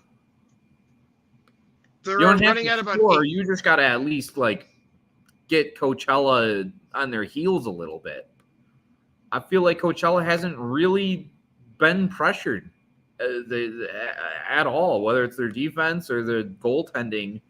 15 shots at best. Like you gotta. This is where you gotta start getting the quality looks on that here. I know it's not really fair statistics because there's a couple of people who've only played a handful of games, but the Hershey Bears are 14th among Calder Cup participants on the power play. Yeah. The number one was Iowa, and Toronto was second down. Oh, those are a couple names that we haven't heard in a while. I was like, I forgot Iowa actually made the playoffs there for a second. You know, That was it feels like an eon ago. 2 overtime losses. Yes, against the Stars. That was it's a tough way to go out, but like it's been done. Like I remember last season or the season before, it was the Bruins and the Islanders. It kind of ended that same way. So the Bruins have just been getting goalied. Last year it was Corey Schneider, and then this year it was Dylan Garand. Oh, there it is. We got Hershey on the board. The stream crashed on me again. This is lovely. Classic. Well, I believe that was Connor McMichael again at the side of the net, and that's exactly what you needed. You needed guys at the front of the net, kind of cleaning that garbage up. But I really like the play here from Morelli to kind of shovel it over to him. Wide open, no one around him. That's the play that you need. So there you go. Just like that, Hershey's back into it. Can they get it rolling? This is where the momentum's gotta get the wheels turning, get that snowball coming down the mountain. Yes, Kenneth, we have a score. It is 2-1 Coachella Valley. Hershey's on the board. Do you think this is going to change the rest of the look of this game here, Zach? Coachella's coming right I think back it certainly does. I think it changes perspective for sure that, scoring a goal isn't impossible. And I think that's kind of a kind of thing to remember here as you kind of go forward is that this is very much an opportunity to break the ice. We haven't scaled the mountain here by any means. Right. And we've been talking about little things that they need to work on, but maybe this is a time for them to understand, hey, we might be able to do this. Yeah. Right. Get the hope going. Looks like they're kind of getting in transition here and guys going in the net. And you looked at it, and if you watched the first 2 minutes of Game 6, you would have said, this is going to be Hershey all the way. Right. Yeah. If you looked at the first period of this game, you might have said this is going to be Coachella Valley all the way, but everything changes on a dime in sport. That was a close one. Coachella's got a couple of great chances. Hunter Shepard, without a stick, keeps the puck out. Wow. That's what Coachella does. Coachella gives a goal up, and they turn around, and they come right back at you. It was incredible seeing that at the Calgary series in Game 5. Just unbelievable. 2 of the weirdest names in the AHL. You think he's talking about us? Jack and Andrew? Certainly a thing. I will show you this. These are the shots and its locations so far throughout the opening frame. Look at where those shots are coming from for Coachella Valley. And look where some of those goals are coming for. That's a goal there. I don't think that's a goal there. But, keeping it all around Hunter Shepard. And, you can start to see a little bit of that sort of trend, but it's not as great here. Yeah. And if you look at the first period now, in contrast, maybe I can't show you the first period. Beautiful. Classic Game Center. Yeah. Game Center is usually pretty good for me. That's the crazy part about all this. There we go. If we look at a little bit of the difference, you could see how spread out Coachella Valley was in that first period. Like they're in the blue, obviously, on this side. And you could see how spread out they were as opposed to that the second period. But if you look on the other side, this is what I found interesting is where Hershey had those shots right around those 2 corners, right? They generated a solid 5 shots, but there was nothing too crazy I found from them in that first period. So it'll be interesting to see how that it's interesting to see how the dynamic has first changed so far, but how it will continue to look. There you go. A little bit of clarification from Kenneth. He's talking about how Hershey and Coachella. Normally, the initial indication it's chocolate or a music festival, but hey, we got hockey here, and you know what? I kind of like it. It's some of the it's some of the lesser known of the hockey world's just bigger stages, but you know what? I'm all for it. When you see what Coachella has been able to bring out of this just absolutely rambunctious crowd, you really see kind of what the capabilities are of this market that doesn't have a whole lot else going on for it in terms of professional sports. So the Firebirds really kind of dominate here.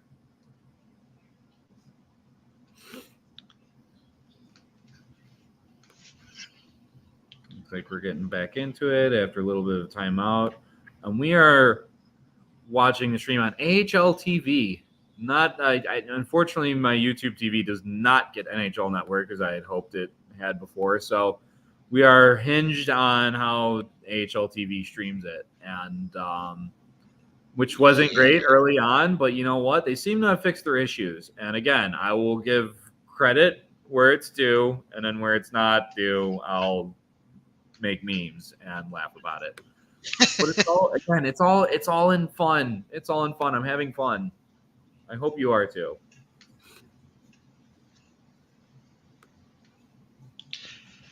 A little bit of a zone entry there for Hershey, immediately denied by Coachella Valley, who kind of picked that one up quickly, which is kind of what we've seen. Maybe it's time to start looking at how that entry zone strategy is looked at, right? Like clearly it's not working, right? And that's what I've seen, at least in the second period. It's it's been going since the first period. Like you figure Hershey would be able to grab some momentum after that power play goal. And it's a lot of I've noticed that they're kind of moving in transition a little more consistently here. That was a good look for Joe Snively, but the shot goes wide. But they're just not consistent enough with it, not yet. And another play, Snively kind of trying to make plays wherever he can find some space, but Coachella's there, and they're smothering them right now. They're just not giving any room, giving any looks. Hershey's going to have to get creative here. It's hard. That was a nice play. I think that was Protas. He looks like the giant redwood out there. When you have a guy like DeCord who can, that's it. Tie game. Wow. And that was a stunning shot. Like, I don't think that DeCord, you could see him kind of go towards the corner there. Like, he was clearly upset that he didn't get it. And it was just a long-range knuckler, really, from the point, which I don't even think that there's a whole lot of traffic there in front of him. But the shot came from the line. Yeah, it was going wide. LaPierre looked like he got his stick on it. No way. Yep.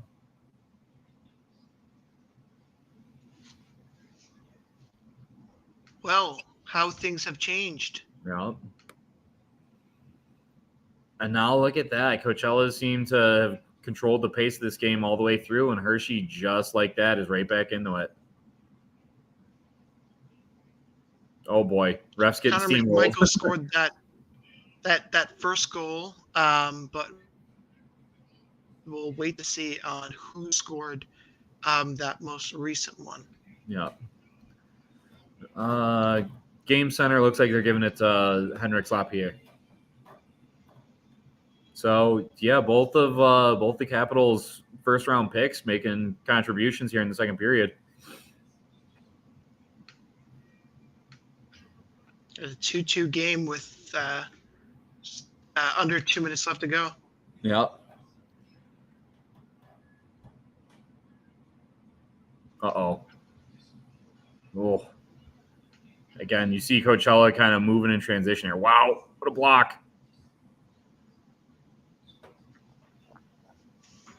So it could be a little bit of a change in tone from Corey here in the second period. Absolutely. Bit of momentum never hurt anybody. I was expecting when this team would wake up and power play, they kind of get it going, and now game's all tied up. What do we got going on here?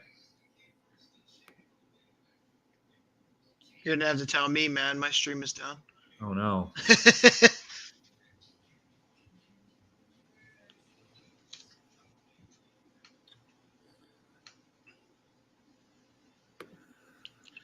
Dina Weinheimer coming in here, saying we have ourselves a game. Yeah. Dina, wishing you the best.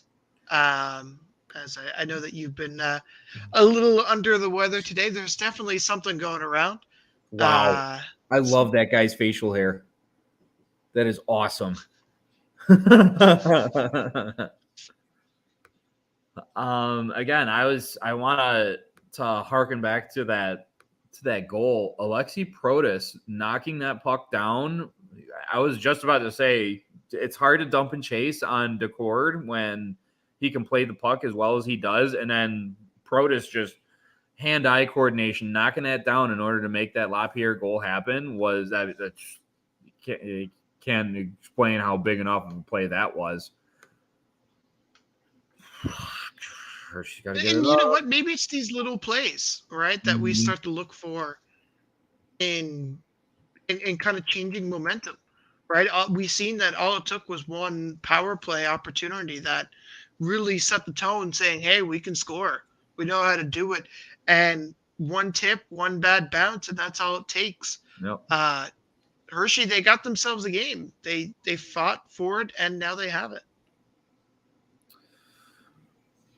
Yeah, we got some more of a push here. Driving to the net. Oof. That's a collision. Play's still going. All right. Yeah, definitely seems like an entirely different Bears team than was in the first 30 minutes of gameplay. Because that team did not look good. And I'll remind you again as we kind of go into the second intermission, I'll show you where some of the goals have come from so far. Both of the Coachella Valley goals have come from in front of the net, and a bit of a mix from Hershey at least. We talked about that long range one that got potentially tipped up in front. And then there was also that right in front of the net kind of play a little earlier for the first one. Oh, boy. Well, that looks like getting a little chippy here at the end of the second period. We got 20 minutes of regulation left in the season. How are we feeling? I think that you're feeling a lot better if you're a fan of the Hershey Bears. I think you're feeling a lot more of a sigh of relief, right? I think that it didn't look real great heading into this, and I have a feeling that it could change. Like, this is anybody's game now, right? I think it's all about how you come out, and you know what? This is really a fresh slate. You can think about it like you're starting from scratch. And who knows, maybe that first goal will mean a whole lot in the third period. You can come out and score one very early on. There could be something to be said about momentum and kind of carrying off of that goal. And for Coachella Valley, maybe it's about starting the third period fresh, off a fresh slate, and saying, you know what, the last half of that second period wasn't ours. Let's do it. Or maybe it's something for Hershey saying, all right, let's keep going with that momentum. Things seem to work. Let's just keep throwing the puck on net, because those two goals were very much examples of let's just throw the puck on net and see what happens. Very much of what we saw in Game 6 and very much what we saw here in Game 7. Yep. I mean, both of those plays were very much just kind of shovel it at the net and make a play happen here. And here we are. It wasn't pretty, but it's playoff hockey, and it gets you tied up in Game 7 heading into the third period. It's as good as you could have hoped for the Hershey Bears after Max McCormick opens up 30 seconds to make it 2-0 for Coachella. I thought for a second that the snowball was just going to keep on coming down the mountain, but Bears responded. Speaking of responding, we got a response coming up here. Yeah, we sure do. And we'll bring in Corey Swartz from inside the Giants Center in Hershey, Pennsylvania. Corey, things have changed a little since we've talked last.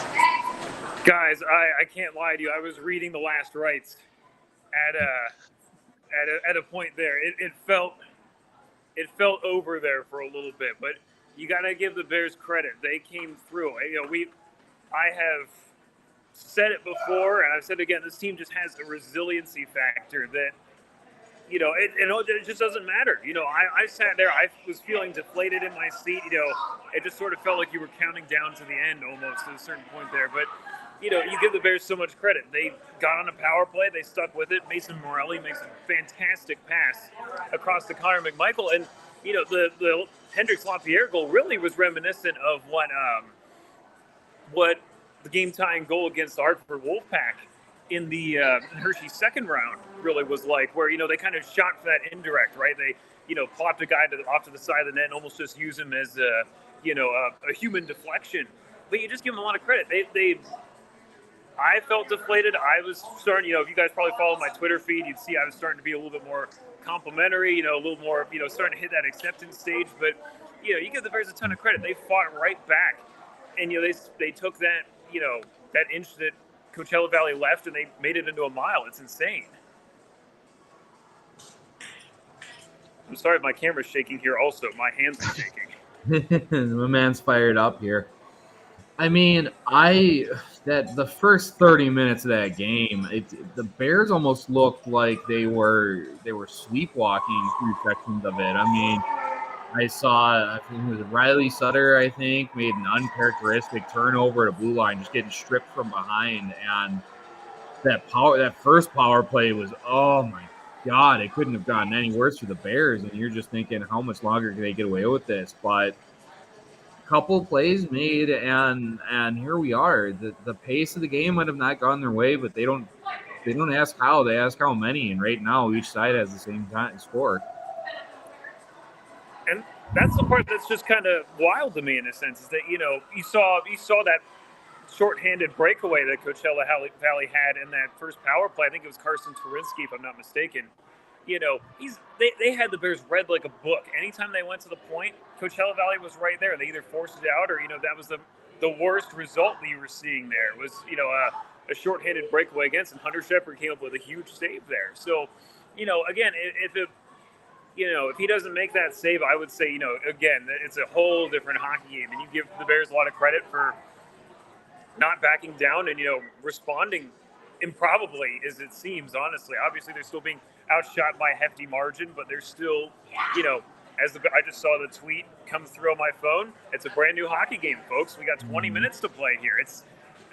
I'm at a loss for words in a sense. They defied but again, you saw some of those things though. Interior ice. I said it in the first intermission there. You got to get inside on these guys, and they did. That Morelli goal is a great pass. It went right across the crease. They've discovered, that if they can get Joey Decord moving, he's an aggressive goaltender. It leaves some opportunities to, jam home some shots any way you can make them happen type of thing. Same with the LaPierre goal. It was a smart shot by Vincent Iorio. One rookie to another type of thing. The roommate connection, I guess. And it's just, you can't say enough about it, honestly. Two big guys stepping up. LaPierre hasn't had a goal this entire Calder Cup final. What a time for him to get on the board. McMichael, he had that first goal on Monday. The two kids, the two first rounders here are really stepping up for the Bears. Mm-hmm. A great comment coming from YouTube. Protas was a key to that second goal, a solid steal of an attempt to clear by Joey Decord to make the game-tying goal possible. Has the momentum shifted in favor of the Bears, you think? Oh, absolutely. There was a period of time there where it just seemed, kind of what we were saying in the first period, right? Where it seemed hard for the Bears to even muster a quality chance. Now they've been able to, get the puck in, maintain possession, cycle it around, get the goaltender moving, really get under the skin of the Coachella Valley defenders.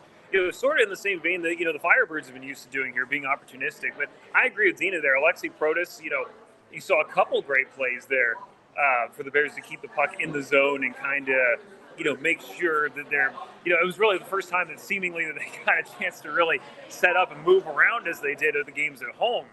So, it was great in that respect to see them, finally settle it down. I'd like to see if they get another crack at the power play, them winning a face-off and not having to try to break it in all the time like this.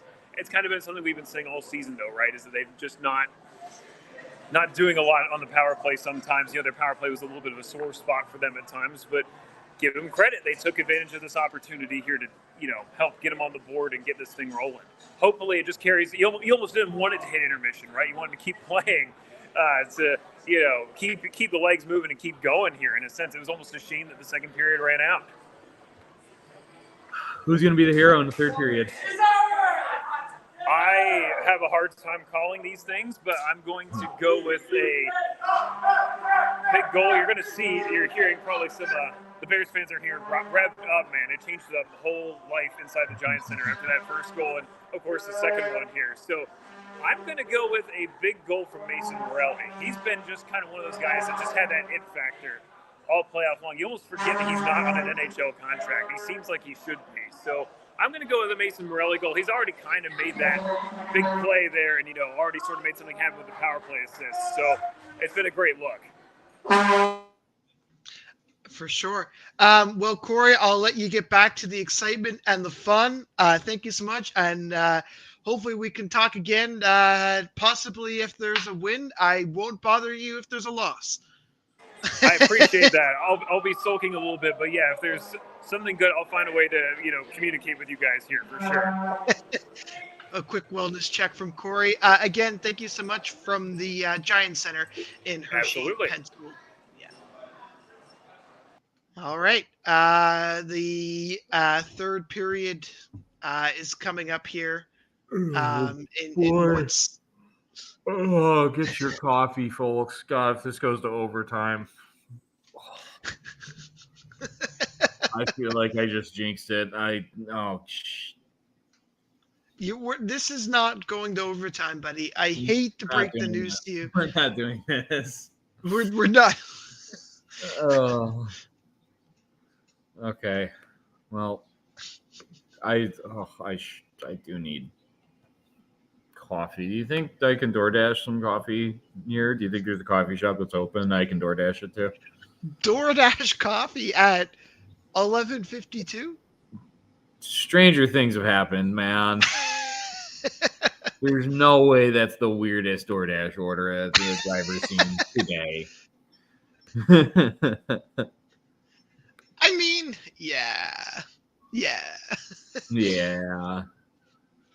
You got Dash Pass? $10 a month free. It's crazy. I lived it when I was in college. I lived in this like dorm style thing, and there was one kitchen for 14 people. So like nobody was cooking there, and I knew people who had like a lot of them had Dash Pass because they would just like DoorDash something in every single day. I thought it was absolutely wild. There you go. See, Racist Ben Rocks has got the right idea. McDonald's is probably open. Do they have dollar iced coffee down there right now? Oh, dollar drink days? It's probably like $1.50, but yeah, we can probably. Yeah. It's a thought that counts. Okay. If I was gonna say if it does go to overtime, I am running the McDonald's for a coffee, and I'll leave the stream up to you. But one, that'd be torturous to you, making you go solo. And two, you're an hour ahead of me. So what's my excuse if you're not going for coffee? You know what? Don't even have I will say I've had a good nap. I've had a good nap. Ugh. Okay, we're just gonna power through this. DoorDash it in, my friend. We have some really I'm not good. paying an $8 DoorDash fee for $1.50 coffee. DoorDash is giving me Sheets as an option for coffee delivery. Do I even look this up? I don't even want to put the thoughts in my head. I'm about to window shop DoorDash coffee and just see how desperate I'm about to be in Now, this. do they have like free delivery after like a certain hour? I know certain places have that. It's got to be upcharge delivery at 5 to midnight for a small coffee.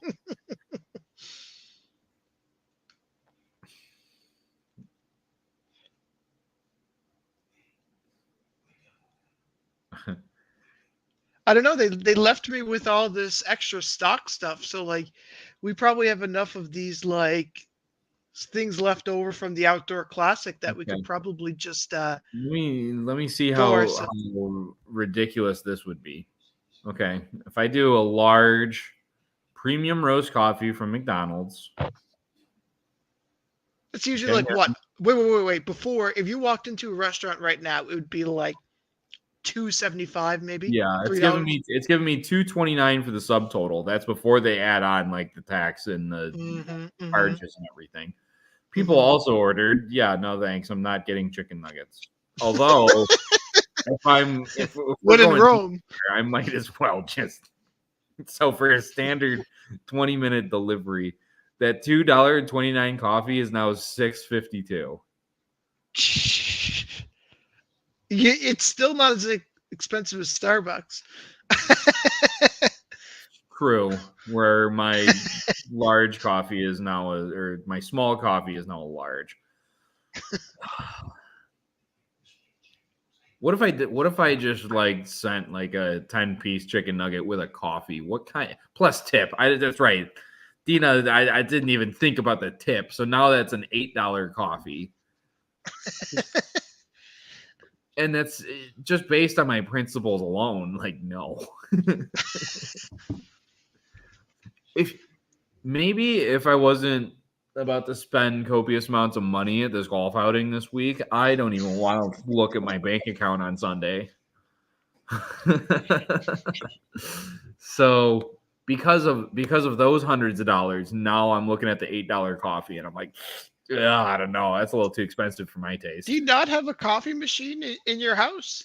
I do, but it's not It's not good coffee. This is. Are you kind of in the same boat as I am? I have like the Ultra Walmart brand coffee that like was $5 cheaper than the other yeah. kind. Yeah.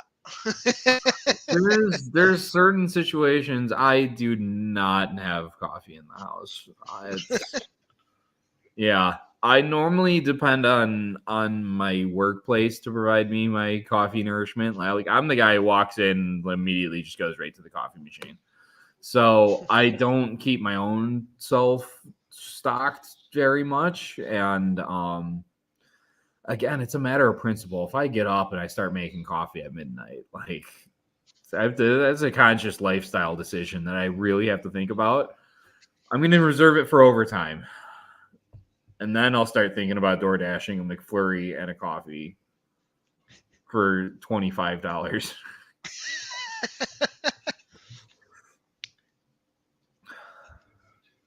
The big bosses left us some branding from the outdoor classic, so like we could just like totally just be like, oh, that was sweet. Racist Fan Rocks just DoorDash the Snoop Dogg eel from Jack in the Box. what's a Snoop Dogg eel? I think it's like a Snoop Dogg meal, but it's a Snoop Dogg. Is this like a Snoop Dogg approved hamburger kind of deal? It's got to be. Does it have THC in it? There's just green sauce coming out of the side. You're right.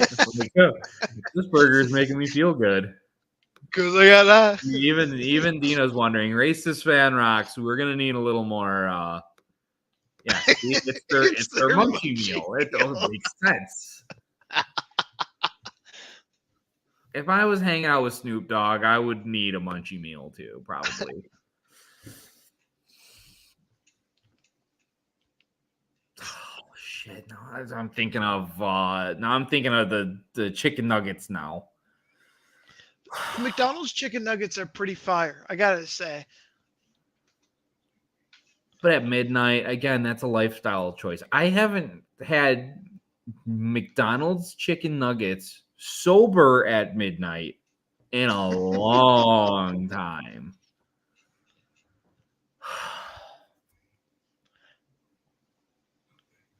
This is I'm worried we might have to be digging in here. I don't know. I know up here in Canada they just released this like spicy ranch sauce, and Ooh. it's Don't tell me that. Oh.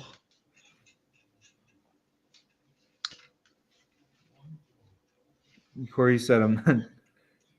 That's the AHL app hacker. Wait, what is he talking about? Corey. Oh yeah, he's talking about Stuart Zimmel. Oh yes. I think he got wind of our little conversation that we Yeah. had. Okay. For a second, I thought he was talking about Snoop. Yeah, Snoop broke in. I was like, I know he was talking about buying the Senators, but I don't know if he was talking about like hacking into the AHL.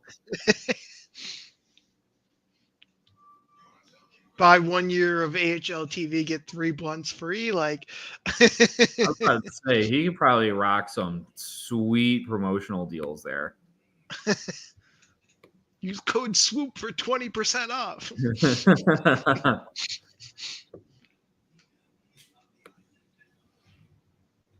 The team would be rebranded like the Belvizzle Sensizzle. I might be onto something there. Do you think though, like if he ever did buy the Senators or like thought about it,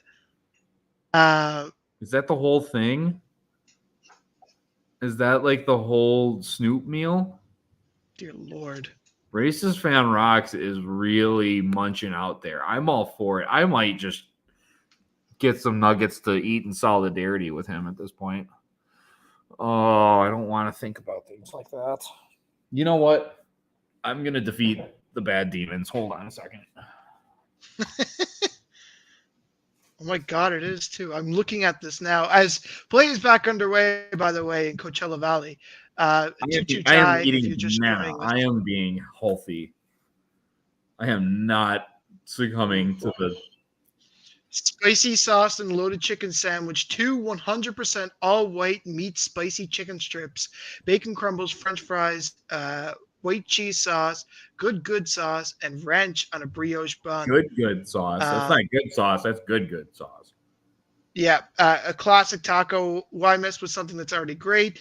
Crunchy taco with melty American cheese, medium curly fries, a baked brownie. Oh. Of course. So that's the one that gets you high.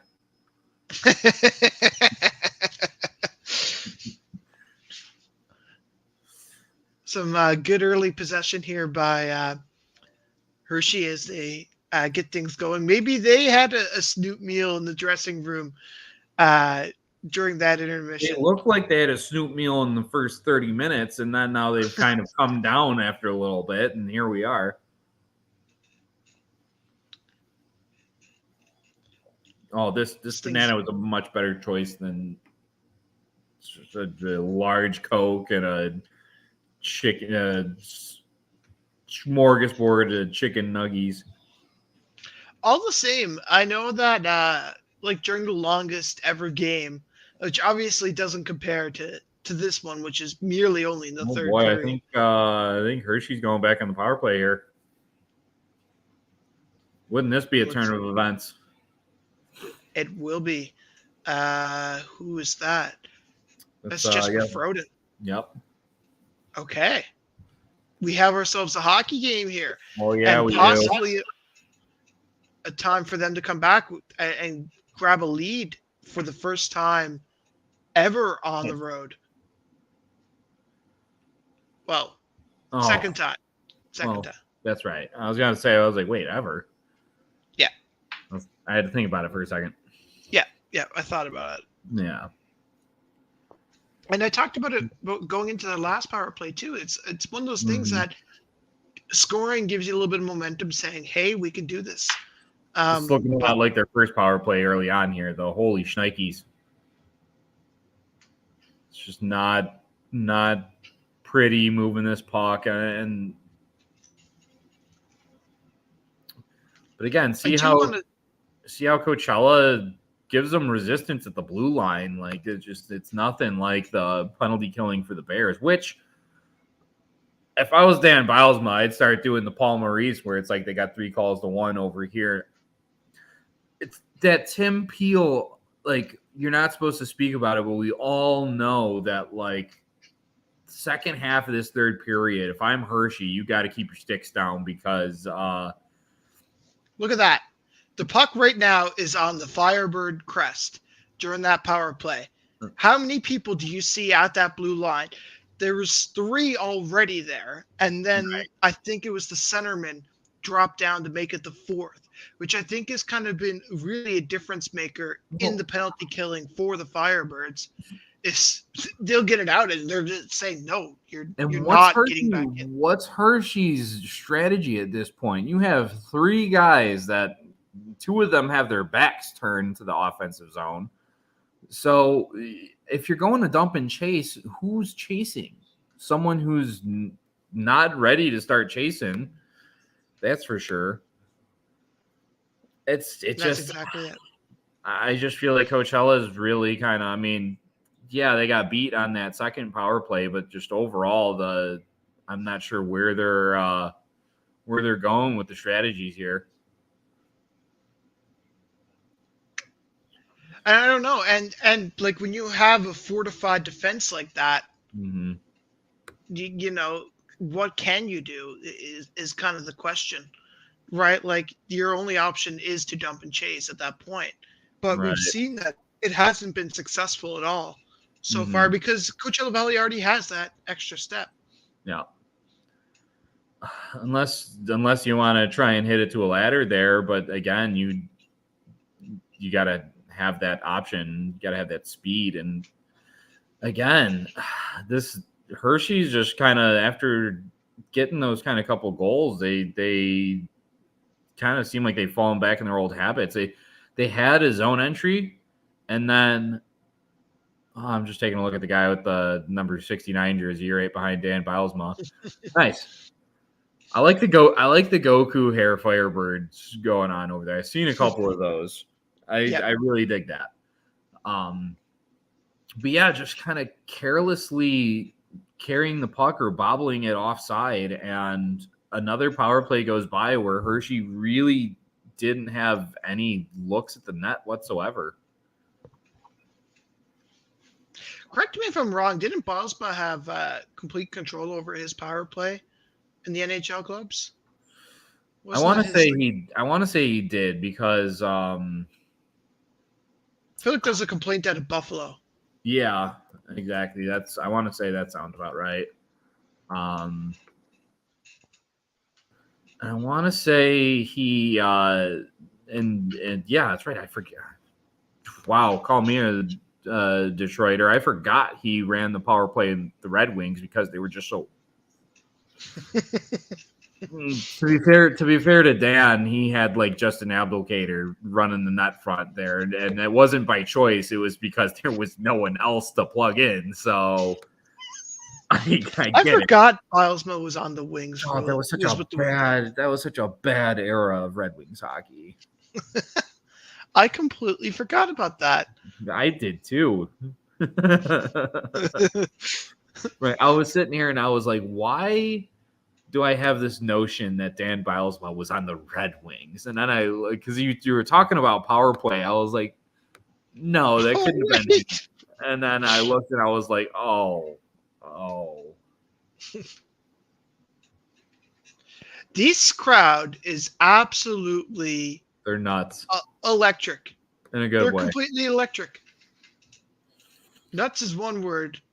and you know what? They're giving it everything they got.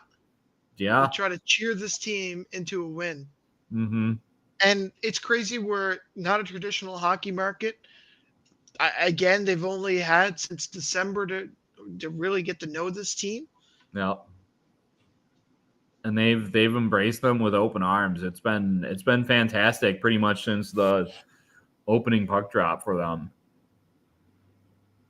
And again, it's proved, first in in Vegas, and then you're looking at here where this, you have these markets out here in the southwestern US where there's not a whole lot else going on, and this is like their first inclination of professional sports in the region. And these fans, they show out and they fall in love with these teams. Hershey's got them on their heels a bit here, though. This is probably one of their better shifts in the offensive zone for sure. I was just thinking the same thing. Mm-hmm. And they're moving the puck very well, which is what I really like about it. Yeah. Right? They're holding the Firebirds' feet to the fire, and they're keeping the puck moving around. And it's not just keeping it to the outside; it's getting some nice chances on the inside too. Yeah. And that's where they score their goals. So you figure they need more of that.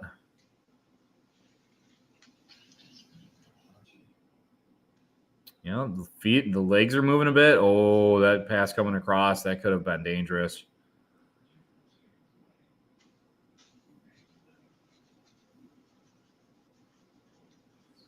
Firebirds are going to take their shot at a zone entry here. Mm-hmm.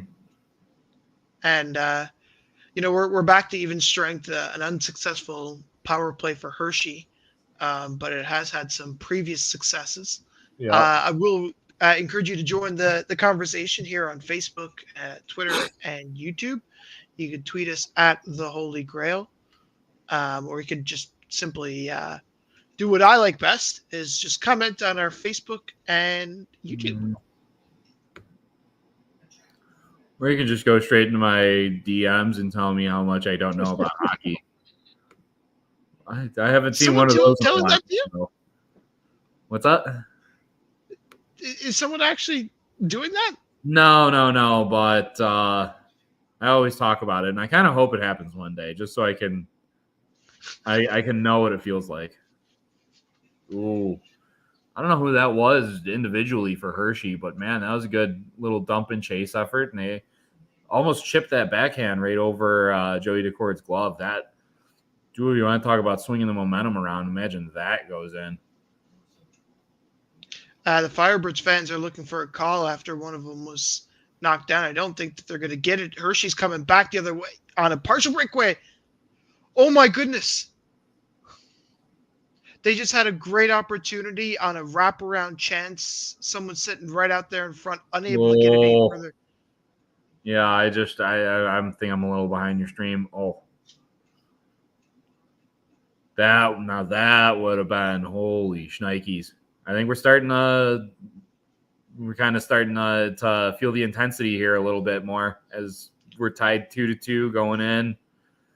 Yeah, and the fans are jumping on the referees now. Yeah. Well, like I said, Dan Bilesman's just got to throw one of those Paul Maurice's up at him. Wow, and that's the third one that the fans have been looking for, where a player gets tied up and knocked down.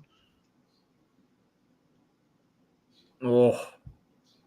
This is pure chaos. Yeah, this is probably the most upheaval here. Oh boy! Oh, yeah. I think the fans are about to lose their mind after that one. They looked for 4 calls. I don't want to say that they were right by all of them, but they were looking for 4 calls there and didn't get one. Sounds like me on hand, Joe for 4. Oh, that was a wide open net. Oh man, you're just starting to see looks going each and every way now. We haven't had a whistle in a while, and the train starts going rolling down the tracks. Man, here comes the momentum.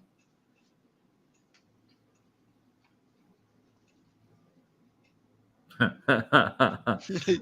you're just seeing Coachella's fans' arms going up after yeah. play. And they're all standing on their feet too. Yeah. That's got to be some kind of atmosphere to be a part of.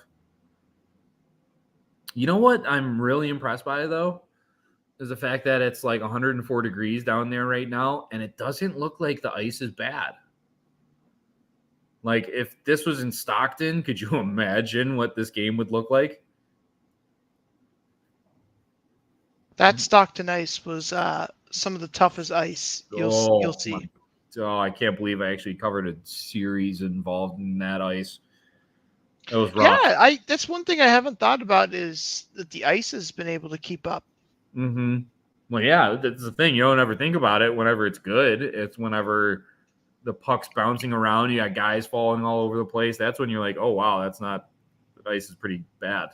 Well, I will say it's also a brand new arena, so you would think that it would have some of the state-of-the-art equipment. State-of-the-art, yeah, absolutely.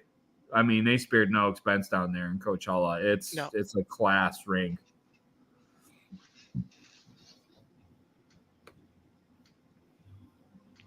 So just over 10 minutes left to go and a tied game. 2-2 tie, thanks to 2 goals in the second period by the Hershey Bears. Getting those goals, I tell you, but it looks like the AHL website is down. Oh, here we go. Connor McMichael got the first one, and Hendrik Lapierre. Yep. Riker Evans got that first goal for the Firebirds, and then Max McCormick came in early in the second period and scored that one here, and that brings us to where we are now. Oh, I'm tired. You didn't get the Snoop meal. Think about how tired you'd be if you had the Snoop meal. I had a banana. I mean, banana's got like vitamins and potassium and stuff like that. Snoop meals just got more lard to put on me. I got enough of that. This is a couple pieces of chicken and some slathered tacos in sauce. Top it off with a nice sugary drink. You know what that'd be really good for is a solid hangover. Oh, hey, I'm probably gonna have a couple of those this weekend then.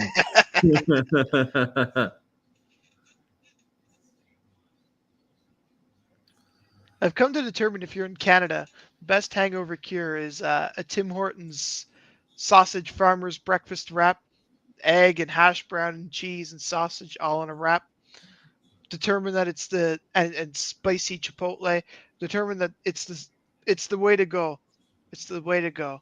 Man, we have fans watching from Coachella that have never even heard of Tim Hortons. You're missing out. Yeah. I don't know. We also look at like Dunkin' and we're like, wow, I wish we could have that. Right? Give and take, I guess. I don't know. Dunkin' doesn't have Timbits. Timbits are awesome. Yeah. Hershey shoots like stormtroopers. See, where do they come up with these signs?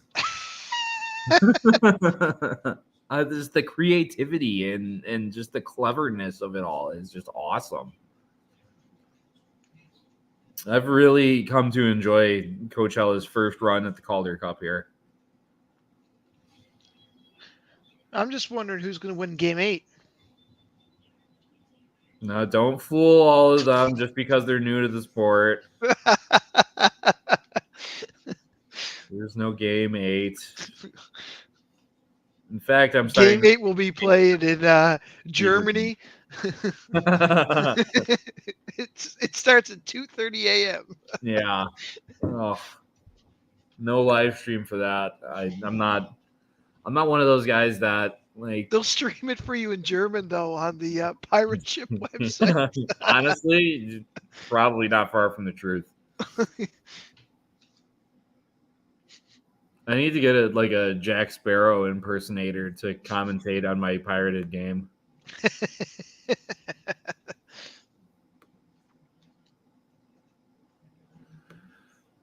Okay, can we just talk about how much of a better mascot Fuego is than Bowie?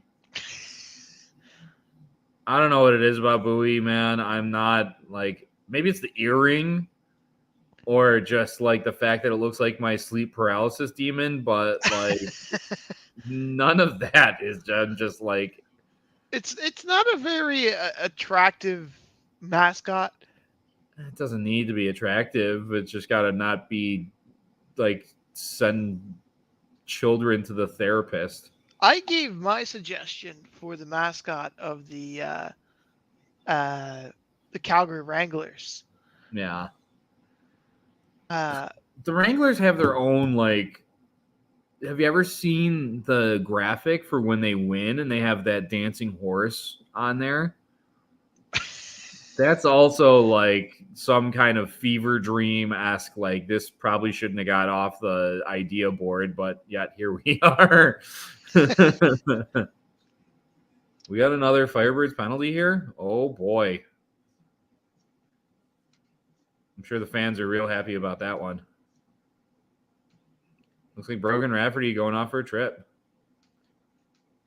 so for context, this is what I said the Flames should go for next season for their mascot. Just have everybody just ride one of those around the stands. Oh boy. Saddle Dome's pretty big, so like you can kind of do it. And imagine if they opened up like the upper deck and like had like a race, who can gallop around the upper deck the fastest. I don't know. I would love to hear Sandra Persina calling that race. That would be awesome. Tina Weinheimer says, Game 9 is in my backyard. Jasmine is the head official. I'm okay with that. Oh, no.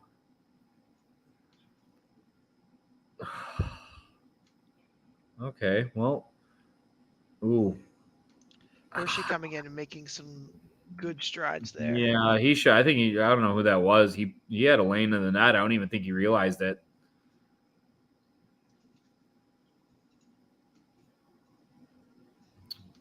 Who was that? I think that was Ethan Frank, 28. Yeah. I would hate to have to battle Alexi Protas in the corner for a puck. Whew. That's a big, massive human being right now. Oh, did that hit the post? Or was that all? I think it was all the cord. That was all the cord. That was a huge save. You got to ask yourself now, what happens if the Firebirds don't come away with this? Is this kind of like the big upset, where they were up by 2 going into the middle part of the second period? Certainly, you can talk about missed opportunity. I don't know if I mean define upset, between these two squads. But yeah, the way that they were carrying the play, think back to that save that Shepard made on that shorthanded breakaway. That's 3-0 right there. And I mean, I wouldn't call it game over, but holy shnikes, that changes the whole complexion of the game. Instead, next power play, Hershey scores, and now here we are. So I'm trying not to manifest overtime right now because I just want someone to score. We got a long day ahead tomorrow. Yeah, this is my long day today. Yeah. I'm not even working. I just have a long day. I got switched to the morning shift. I couldn't believe it. Oh, nice. Yeah, it was great. I didn't know that there was a 5 in the morning. Nobody told me this. You never pulled an all-nighter? It's great seeing the sun come up. You have. Sadly have. Couple times back in my day. Yeah. The college special. Yep. Oh, I have stories that aren't fit for this podcast. Some good, some bad. Yeah. Yeah.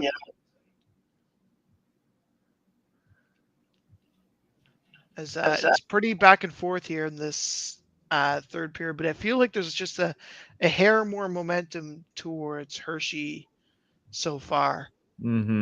Yeah. I feel like coming off that power play, it's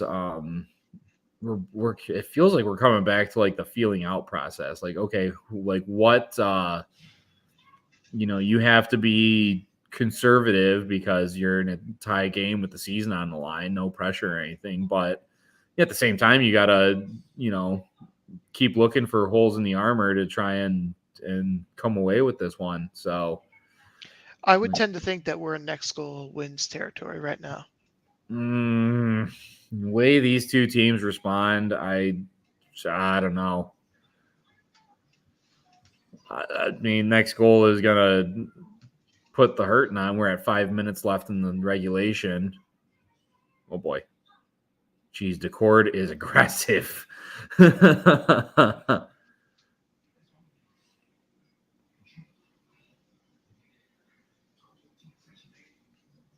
Oh boy, nice pass. Ooh. Looking like Hershey was getting something there. I feel like they're finding some holes coming down, streaking down the boards, and the middle of the ice is open, but they just haven't been able to exploit it just yet.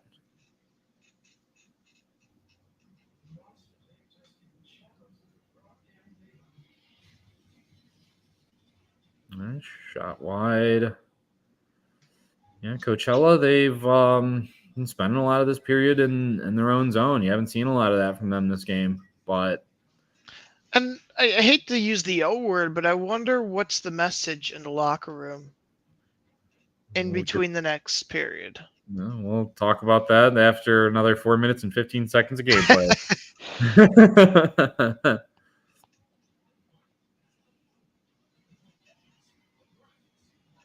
Might see that DoorDash order. God, I might, son. At this point, no, because knowing my luck, I go to the door to get the nuggets, and then that's when the goal scored. So I have another banana. There are alternative ways to do this.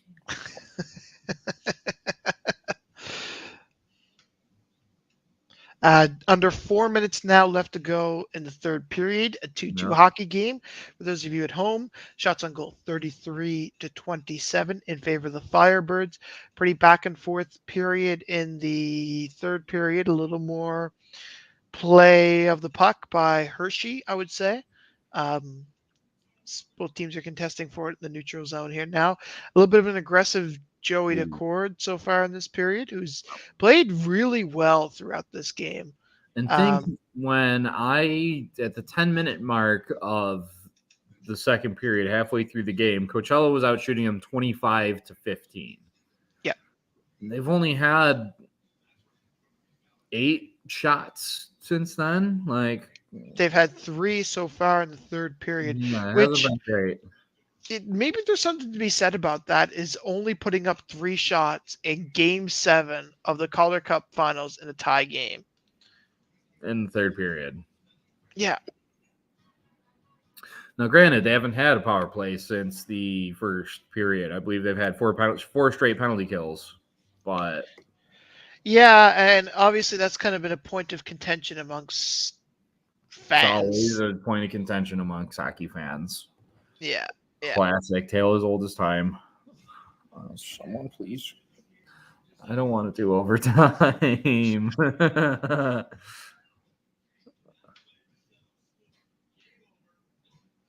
I'm just going to put my head down, and then you can ping me whenever the game's starting back up, and I'll wake back up. Like I said, they left us with some Calder Cup branding. They were pretty cool about it. Yeah. Some outdoor classic stuff. Yep, that's true. I don't think they know if we just went.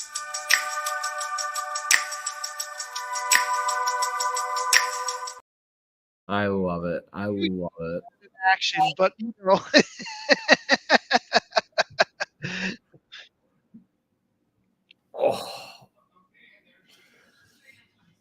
We're gonna do some stretches.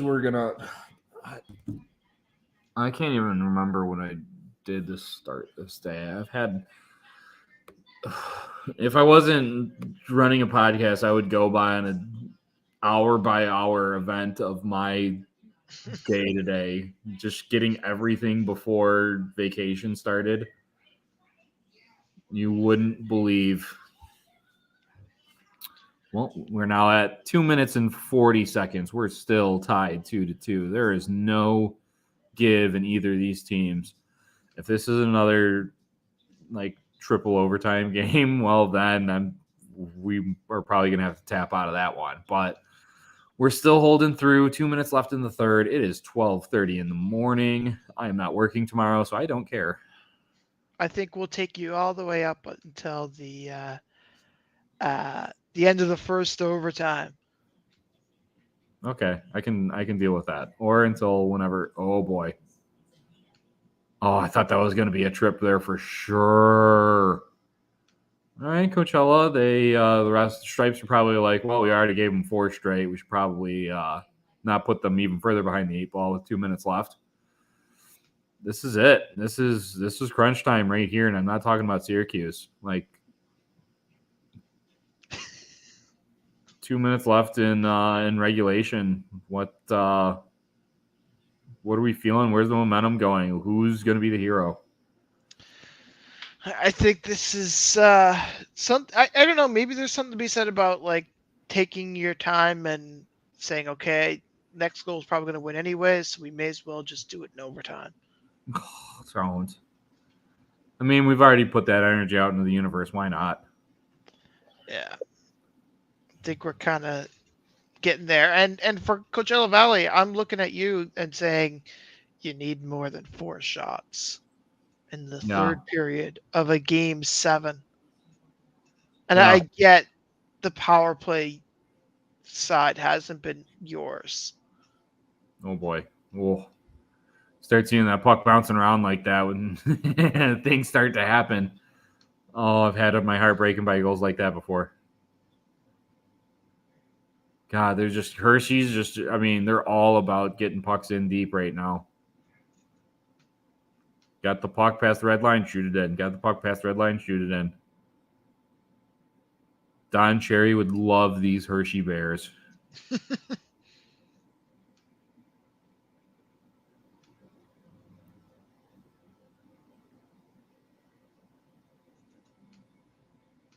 Oh, boy. Yeah, and we're down to 10 seconds here. Hershey dumps the puck in. Uh-oh. Oh, no, that would have sucked. Yeah. Yeah. Bird kind of lost it there for a second. Out there to play it. Oh, my God. We're heading to overtime in Game 7. Oh.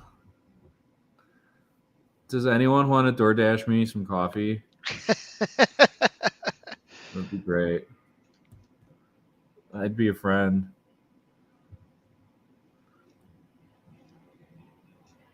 So, 2-2 is the score after the third period. Oh boy. Game 7 of the Calder Cup. This is what you kind of live for in the backyard. You go out there on the frozen pond and you play for all the marbles. This is exactly it. 15-minute intermission. Team that scores first is the winner. And we will keep going until... I'm going to the better end at this point. I mean, we've already been playing up. You might get caught with the screen of me just going like this for 20 minutes or so, but you know what? That's why they pay me the big bucks here. I'm gonna put a background ASMR going on. I don't know. They need to have some kind of AHL ASMR. Maybe that should be our next piece of content, Holy Grail special, where it's just the most soothing the most soothing voice, broadcaster's voice, just lulling you to sleep. Racist Fan Rocks says Logan Day for Hershey's the winner. Alexander True for Coachella. I'll go Ethan Frank for It's a good one. For the Bears, and I'll go Andrew Podorowski for the Firebirds. You stole my pick. You knew I was gonna pick Potts. I'm gonna go Alexi Protis for Hershey and Cameron Hughes for Coachella. Cam Hughes. He's been scoring big goals all series, man. And just one more. Send it. Why not? Why Yep. not? At this point. Corey's game 7 on the West Coast are going to OT, or Carey, not Corey. Yeah. I don't know. I feel like the AHL's never really had this problem before. Oh, well, we don't have a whole lot of not a lot of there we go. We got Garrett Pilon and Ty Cartier from Dina. Who was the last West Coast team? We talked about this, didn't we? Like, isn't Texas like as furthest west as the Calder Cup? Yeah, the furthest west. Yeah, so we've never maybe we can spend this intermission, and I could tell you some cool facts about the Calder Cup finals this year. I can get a nap in while you talk about those facts. Hang on, I have it written down. That sounds terrible. 4 overtimes. How locked in do you have to be for a 4 overtime game? Like, I remember Florida and Carolina had theirs. I remember passing out on the couch watching that game, waking up thinking I was watching the post-game highlights, and it was still the game. I think the longest I've ever watched was a triple overtime, and that was between San Jose and Nashville. I had good money on San Jose, making it pretty deep in the playoffs that year, and they did pretty good. And overtimes aside, that's bold. I will now give you San Jose to make a deep playoff run is a bold pick. You know what? It was their time at the time. Okay. Let's give you some 13 fun facts about the Calder Cup finals you can impress your friends with. All right. Fact number 1, the Giant Center and the Acrisure Arena, home of the Firebirds, are separated by 2,540 miles, or 4,087 kilometers, which is a 38-hour road trip. Of course, the next closest or furthest, I should say, was about between the Ice Caps and the Texas Stars. And of course, St. John's is closer to the UK than it is to Austin, Texas. Speaking of space, both these teams are separated by 2 time zones, which is kind of what we're seeing here. And this is the first time the AHL has ever held a Calder Cup Finals series in the West Coast. The last time the Hershey Bears were in the Calder Cup Finals was a 2016 bout against the Lake Erie Monsters, where they lost that. Aaron Ness, Mike Scarbosa, Zach Lucali, and Dylan McElrath were all playing professional hockey at the time, but those are really the only ones for them. For the Firebirds, the only ones who were playing professional hockey at that time: Chris Gibson, Chris Dreger, Gustav Olofsson, Andrew Podorowski, and Max McCormick. The capacity of both these arenas is actually pretty cool. Only 400 seats separate the size difference between them. There's 10,500 seats for the Bears and 10,100 for the Firebirds. This is also the 24th appearance in the AHL Calder Cup Finals for the Hershey Bears, while the Firebirds have yet to reach the Calder Cup Finals, given that it's their first season. The Hershey Bears have done it 23 times prior to the season. They've hoisted the Calder Cup 11 times and have lost it 12 times, giving them a 47% grade, though I think it's pretty impressive that Coachella Valley is kind of sitting at 100%. There are more Canadians on these rosters than any other nationality. Hershey's roster has 14 Canadians, 13 Americans, and 7 Europeans. On the other bench, Coachella Valley has 13 Canadians, 11 Americans, and 6 Europeans. If you were to count all the stitches on the jerseys, I wouldn't be able to tell you the answer. But I can tell you that there's 802 letters on the back of all the jerseys. The Coachella Valley has the largest margin of victory for an opening of a Calder Cup Finals in 56 years. The Firebirds' 5-goal margin victory was the largest Calder Cup Finals opening since 1967, when the Pittsburgh Hornets defeated the Rochester Americans 7-1. Jeez. Number 10. Coachella Valley has become the first team to reach the Calder Cup Finals in its inaugural season since the Texas Stars in 2010. I didn't know that. Only 4 players have won the Calder Cup with 3 different teams in history. Andrew Podorowski is bidding to be number 5 here, which would kind of be pretty cool. The 2023 Calder Cup Finals marks the 3rd time that Dan Bylsma and Todd Nelson have met in the finals. The Firebirds head coach Dan Bylsma and Bears head coach Todd Nelson first faced off as players in 1994 between the Portland Pirates and the Moncton Hawks. That's a throwback. As assistant coaches in 2008 between the Chicago Wolves and Wilkes-Barre Scranton Penguins as well. And finally, Todd Nelson can join AHL history with the series win. If Nelson Sparrow wins the Calder Cup, it would be his 2nd career title as a head coach. His last championship was with Grand Rapids in 2017.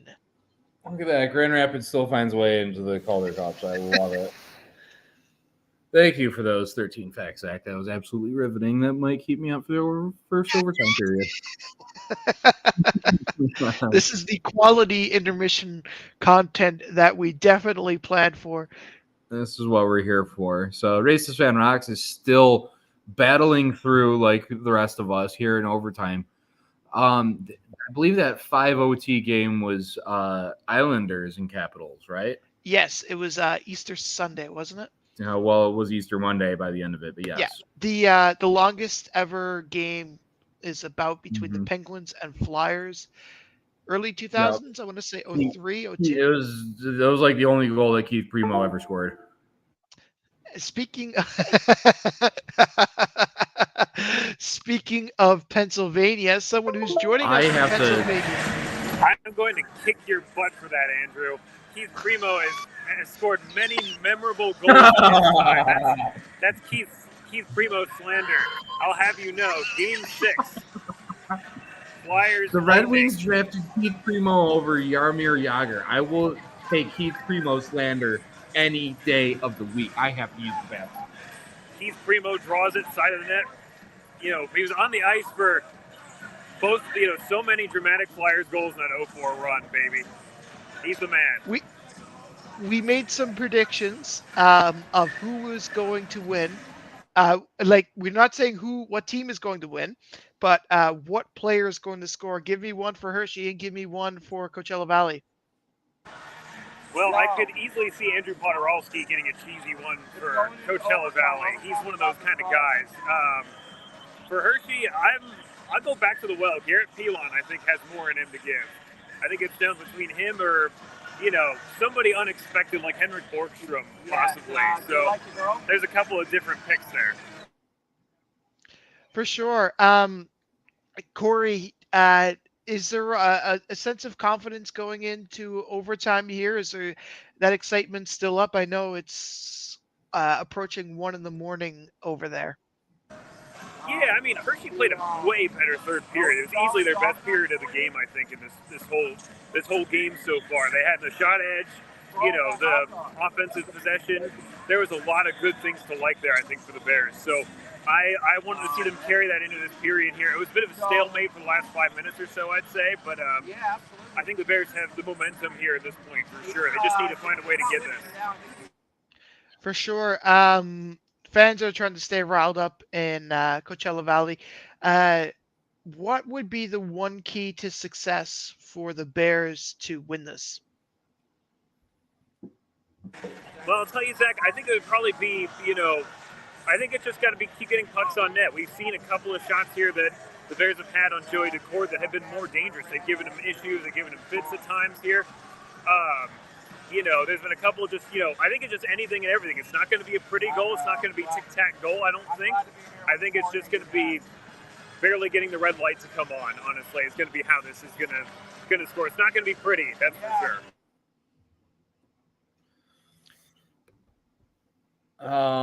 Yeah, I mean, isn't that how it always ends up in a Game 7 OT? It's never like the goal of the year. I mean, it's going to end up being that anyway, but it's going to be some slop, like bounce off a leg and goes in, and you're going to be elated if it's you. You're going to be deflated if it's not. It's a coin flip. We kind of made all of our picks at who would be the hero. I know you said Mason Morelli earlier. Are you sticking with it? Yeah, I'd go with Mo. He's been very noticeable so far in this game, I think. His line, again, has been great for the Bears. Between him and Sutter and Mallenstein, they've been very noticeable in the forecheck. They can give it up to a guy like Joe Snively or Garrett Piedmont, too. I mean, they're guys that, they put the puck in the net a few times in their careers here, and, I wouldn't be surprised to see them get another one. So this is the second time in AHL history that Game 7 of the Calder Cup Finals. The last time was Cleveland and Pittsburgh. Teams are about to head to the ice. Final thoughts, Corey? Just, for the sake of my sanity, man, I hope it's not 5 overtimes like you guys were talking about earlier there. So that's my hope. For sure. We'll let you go and enjoy the game. That's Corey Swartz from Inside the Giants Center. Thanks so much.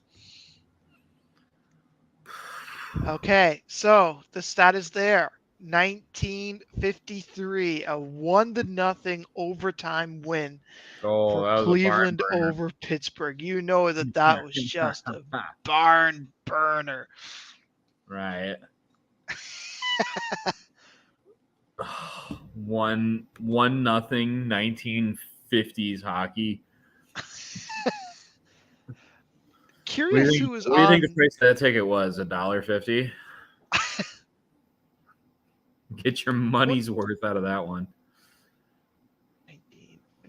Let's see if I can find anybody on the roster. Don Anybody Cherry. notice? I don't know. I'm not. Don Cherry was a Rochester Americans guy, right? Dan Lewicki.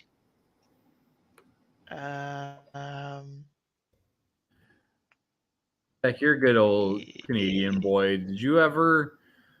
There was a movie made about Don Cherry featuring the guy from Letterkenny. I don't know. Gesso. Kiso. Yeah. Kiso. Yeah.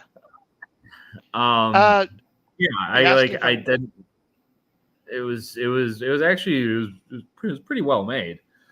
I enjoyed it. Yeah, very well made. I remember watching some Hockey Night in Canada game, and that was on like right after. I'm like, this is the most Canadian doubleheader I've ever seen in my life. Yeah, it's funny enough, I actually watched that this past weekend. It's on Roku TV, believe it or not. Overtime is underway. Yeah, we're early on here, and we'll see if the hero comes quick or if it's going to take another 3 overtimes. It's going to be one or the other, right? It's either going to be like the goal's going to come in the next 5 minutes here, or it's like the last hurrah of hockey. Oh, geez. I keep seeing that puck like bouncing around, and I'm like, This is going to be like some dump in. It bounces off his back and ends up into the net. Like, that's going to be the winner. Could you imagine? I'd probably quit hockey if that happened to me. Imagine like a dump in from like center ice is the series winner, Game 7 of the Calder Cup. I would quit hockey.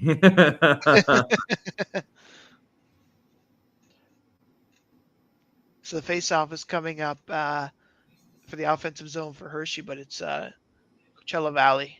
Yeah. Got it in deep.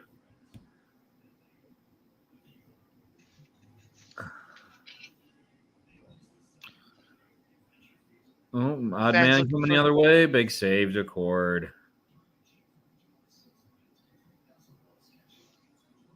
This could be just it. Oh, boy. That's a penalty. Tripped up Potts. So, a critical juncture of the hockey game. You knew it was coming. You knew it was coming. You knew Coachella was going to get one. And it's what fans were looking for. So, a critical juncture for a power play. The power play record for the Firebirds heading into this game, 20-97, which is good for 20.62. Haven't struck on the power play yet. Had 2 in Game 6. And then I believe they had a couple in each of the first 2 games at home. So I don't want to say that they're kind of due here, but I mean, for a team that exudes confidence with its man advantage unit, you feel like we'll see. This is obviously, I mean, at this point, every play is like the big play. So Firebirds keeping it in the first 30 seconds of the power play. They're cycling a lot to the outside. Nope. But haven't really had a nice opportunity to have a shot. Such one through traffic. Yeah, Shepard saw that one. Clear as day, though. Like, when the goalie stands up and makes a calm glove save, it's like you can tell he had eyes on it the whole time. Look at this guy. He's pumped. He is. Oh, we got a dance off going right now. I love it. Where do you get the energy for this? I mean, I'm sure it's different when you're in the arena. Oh, big save, Shepard. Shepard may have just made the save of overtime. Oh, yeah. They're back at the line. They're keeping it in. Hershey's yet to have it outside in the first minute of this power play. That was a good catch. And now they will. It goes down. Good shot block there by... I don't catch the number. Both teams going for a change. Firebirds going to have to start away in their own zone.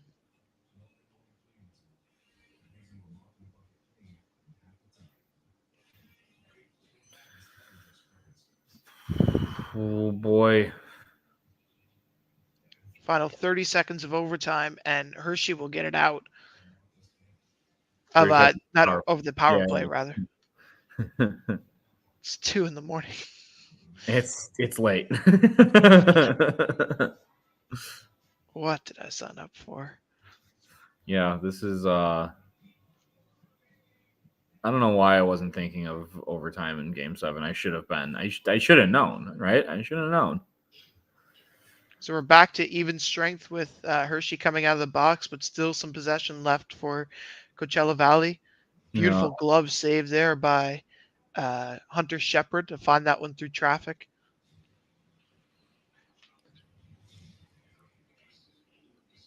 I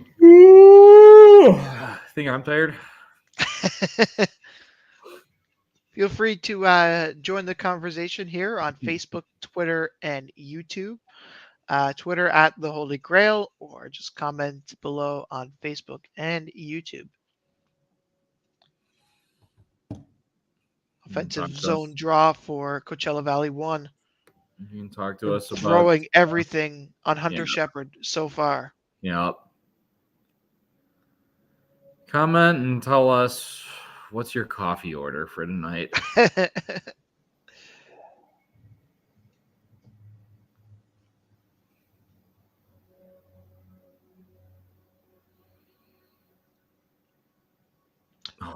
God. Long stretch pass. That could have been pretty dangerous. Joey DeCord had to play it.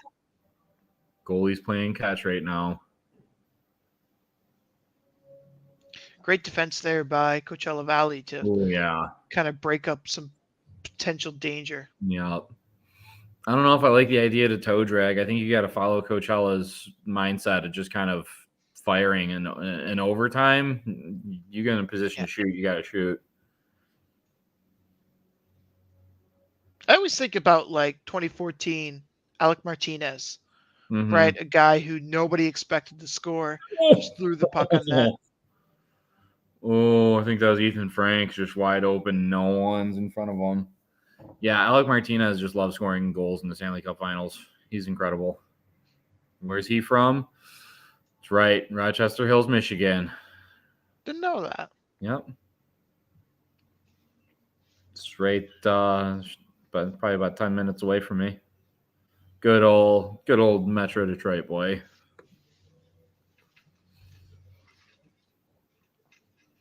See, I can be Don Cherry too when I want to be.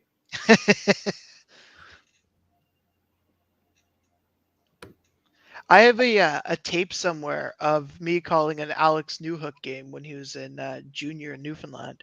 Oh yeah, Which I think is pretty cool. That is pretty sweet. It's always nice to, pump up the locals. Yeah. This Coachella crowd is absolutely electric. Anytime that they get the puck in the offensive zone. Oh boy. They go. He's going high to the short side on that one. I don't know if Shepard got a piece of it or if he just went high and wide, but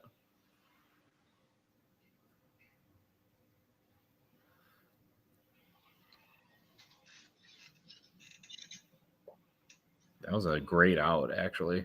Great play. Michael crossing over, doesn't get the pass. Coachella's up to 40 shots now, which is kind of more in line of what they were going with earlier in this game when they were just pumping Shepard, and now they got away from it, and now it seems like they're getting right back on that horse. Tina Weinheimer joining in, saying, going to need a triple shot of that espresso in the morning. That's for sure.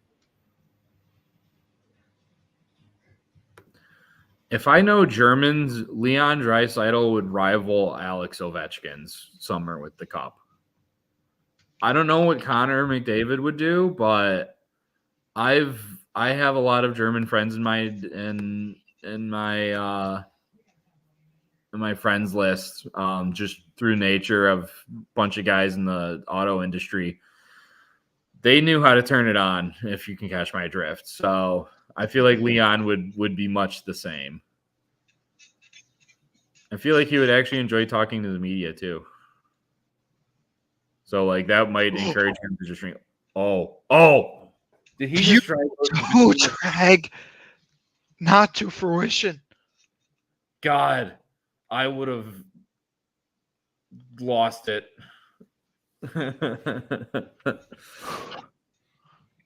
That would have been nasty. Are you kidding me? Oh. It's getting interesting, man. Like it's pretty tight, but I'm leaning towards Coachella Valley with this possession. I thought Joey DeCord stuck his right leg out very far to make that save, but he got enough of it. I thought it snuck under the pad. That looked kind of like Wednesday night D League when you just keep the low flutter right off the ice and the goalie can't pick it up and it goes 5-hole. I thought that was it for a second. Those knuckleballs, I mean, especially at this level when you're expecting a guy to shoot and it just wobbles. Like at D League, everyone shoots with a wobbler, but at this level, you can really kind of catch him off stride. Shots are 40-30 for Coachella Valley right now. Fans are pumping up the noise. I don't know where they're getting overtime are 6-2 for Coachella Valley. Yeah, they've really been putting the pressure on. Hershey's got the puck, though, trying to cycle it around. Yeah, they're down low looking for something up high. They're kind of Yeah. kept to the outside right now. And the Firebirds push them out, and they'll go for a change. Yeah.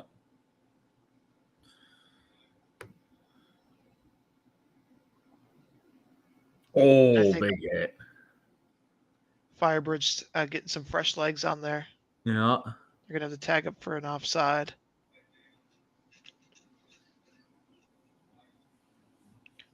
Another huge destroying hit through center. Yeah. Hunter Shepard holding his ground again with Yeah. more pressure being thrown on. Look at that. Firebirds are first to the puck. Yeah. But they're forced out. Where are you at? I'm at 12:04. Puck just got a whistle. Yeah, same here. Okay. Yeah. But my stream is kind of flipping ahead and back. Yeah. They're rocking out, man. Where do you get the energy for this? I had a real nice nap before this. That's a good call. See, I didn't. I just right before vacation, I had everything lined up today. I don't want to keep complaining about it like it's an excuse, but a nap would have been great.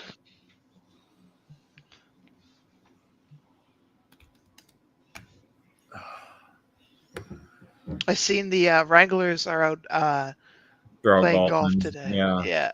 It's fitting. You know what? I can't believe they're not being dunked on for that post. Like, I would have been all over it if I wasn't commenting from a professional Twitter account. Is there an Andrew Rinaldi burner account somewhere out there? There isn't. I have toyed with the idea many times, and yeah, see, that's where they get the end. It's only 10 o'clock for them. It's 1 here, and it's 2 where Zach's at. So yeah. So they can still party rocket out in West for a couple more hours, but I'll push through. Well, we're just about 9 minutes done here in the first overtime. No goals yet. And yeah, there's a lot of dancing going around, but there's also like some nervous faces in there that are going, oh boy, I wonder if this is another triple overtimer, which it very well could be. I don't think any of these fans are going to be going home, though. I mean, even if you do have work in the morning, that's a sick day, right? You got to have some emergency PTO lined up just in case. I do have sick days left, which is real nice. Could be interesting. Oh.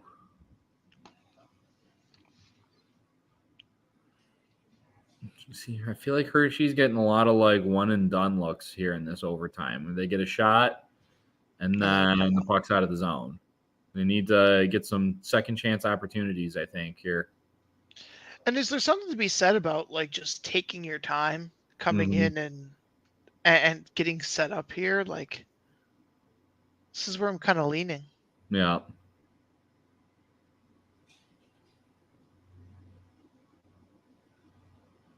I feel like they're trying to stretch out and maybe catch some tired legs here on the Firebirds. You've seen them trying to attack that right side of the neutral zone with some speed and trying to get behind them. That went for an offsides, and Hunter Shepard just missed that outlet pass.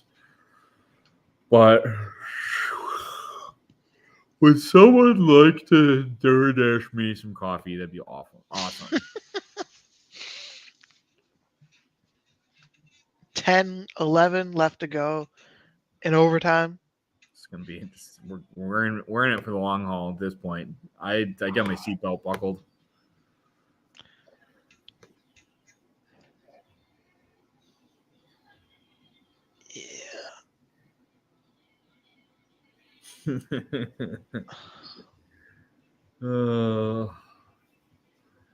All right.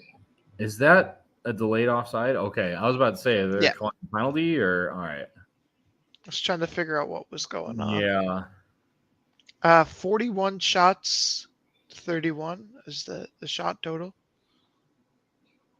That's in favor of Coachella, if you couldn't tell. Yeah.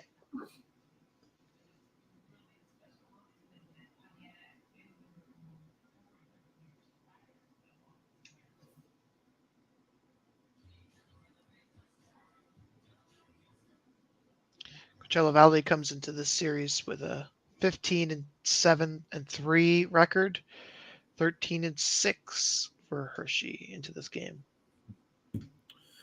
There we go. We got OT records here.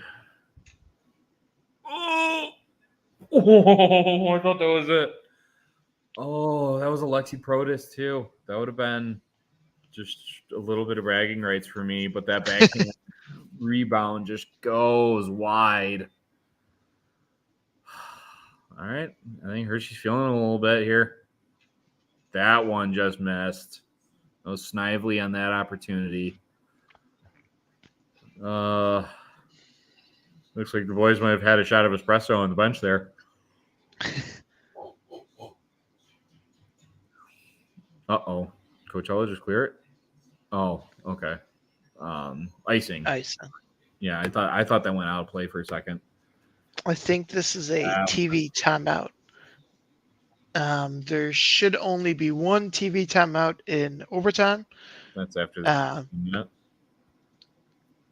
As a lot of these stations, they had to pause for station identification. They call it. Oh, that that toe drag between the legs was. I didn't catch the number. That was Potts. I would have actually really. Yeah. I just saw someone say that he really almost won the Calder Cup with a between the legs play. Like, could you imagine? Wow. I would have cried. I probably would have cried on this podcast. Like, just straight up in tears. Like, that's my dog, man. That's my dog.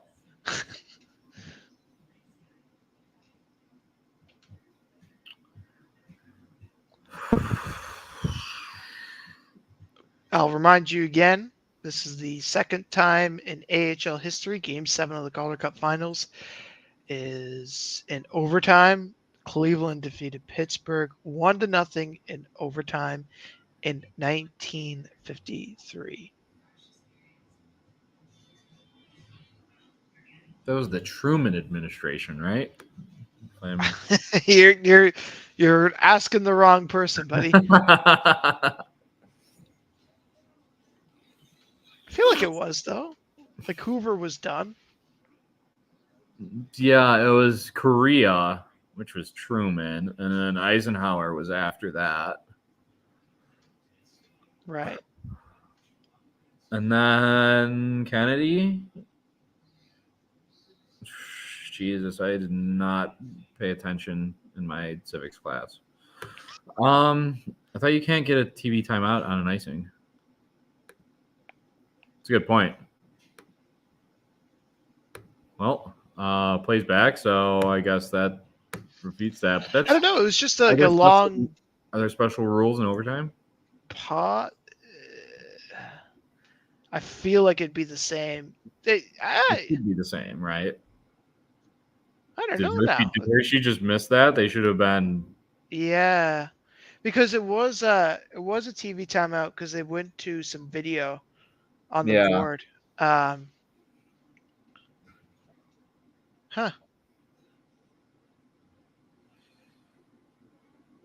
Well, things are. I think they're kind of taking it down a notch too, right? I think you're kind of seeing those tired legs out there. Yeah, a lot more of these. A couple of icings, yeah. I can see it. I mean, I am part of those tired legs, so. Podorowski coming in there for the face-off for the Firebirds. Think he's going to go between the legs again? And a great shot up. Hunter Shepard. He's made some incredible overtime stops, man. Holy shnikes. Both of these goaltenders have played so well throughout overtime so far. Yeah. Need to remind you the shots on goal 9-7 in favor of the Firebirds in overtime. Yep.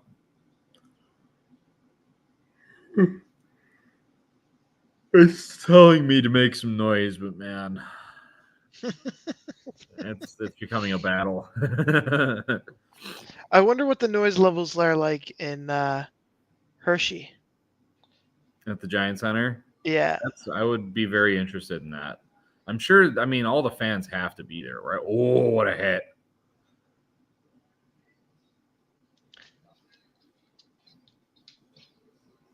That was a pretty intense forecheck by whoever that bear was that just smashed that Firebird into the corner.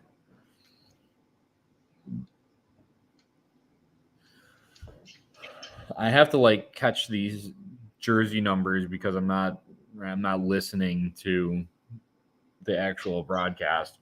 Likewise. So yeah, it's to the battle. Oh, again, I'm picturing like a dump in that just bounced off the ice wrong, and that's it. So every time I see one of these guys actually dump the puck in towards the net, I'm like, please don't.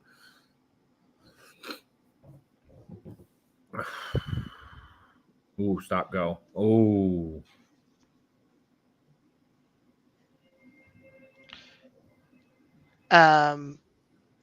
Corey is lamenting that Snively hit the post. Oh, so that was a post shot earlier. Yeah.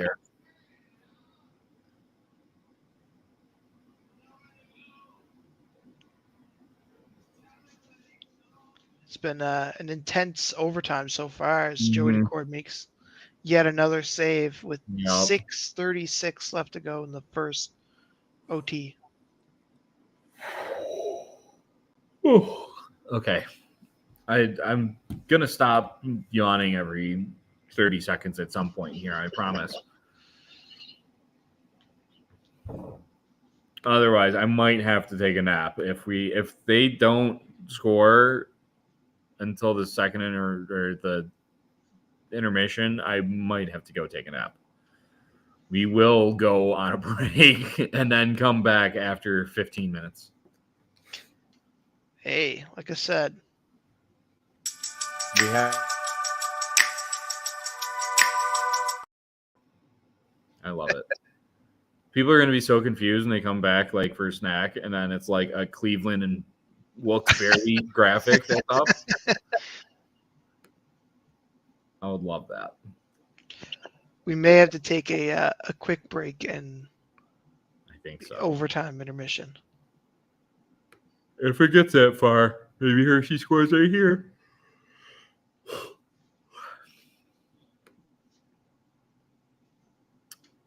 Well, that's Coachella icing, so a lot of icing so far in this overtime. Again, a very conservative approach to this game. It's who is that? Someone's got one of those heads on a stick. But it's you don't want to make that mistake, right? So I feel a lot of it it's almost like the safer play is just to ice it rather than making a risky play that could be turned over. So another icing, man. Come on.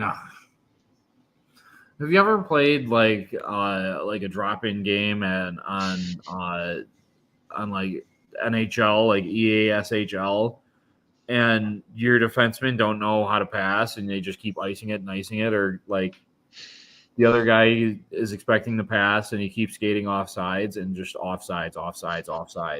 It's that's what it feels like right now. And which is just compounding my struggle.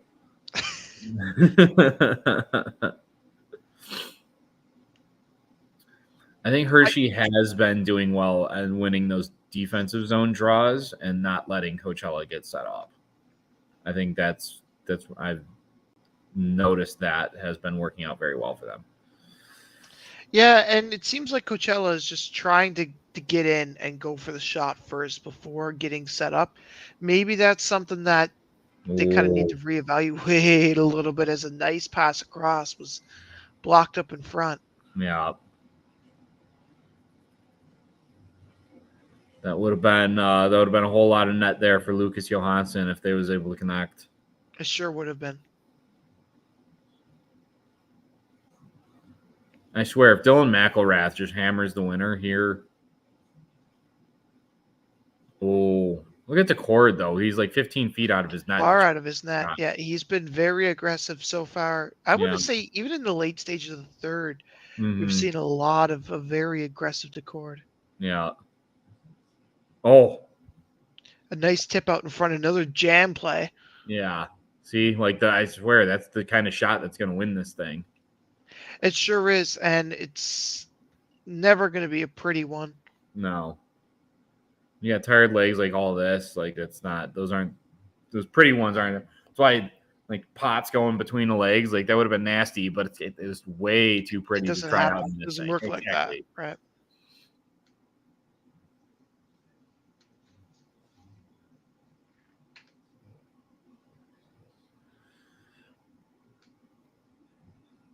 Oh.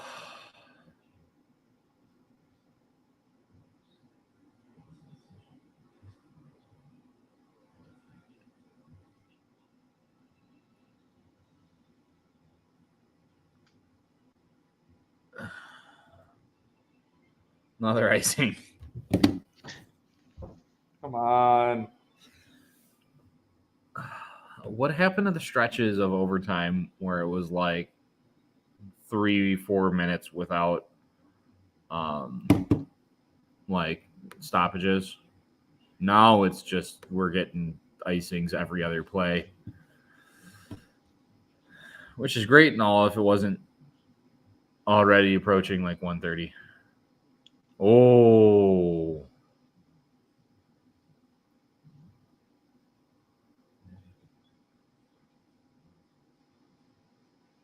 Bears with some great possession in the offensive zone, yeah. but great defensive pressure by the Firebirds as well. They're keeping them outside pretty well. They keep jamming at it, and there it is. Is that it? The I Hershey told Bears. you there was Calder Cup. That's it.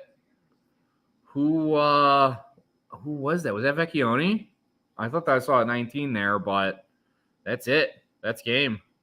Look at all the guys coming out of the locker room. That's awesome. Can you imagine they have to get all dressed up for that? Can you imagine that, like with the Coachella guys? Like they're all look at that. What a celebration. Jamming at it at the side of the net. That's how you win these games, man. And we don't even know who scored the winner. Who scored the winner?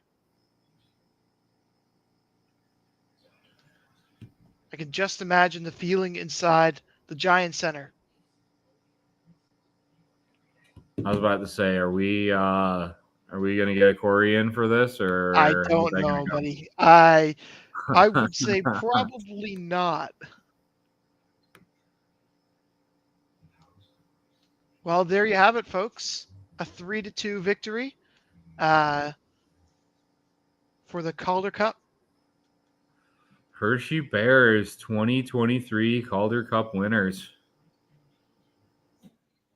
A team that lost the first 2 games of this series, outscored Didn't score 9. a goal the first 2 games of the series. Yep. They came back, won 3 straight at home. There you go. Dina says Mike Vecchione was the one to finish it up.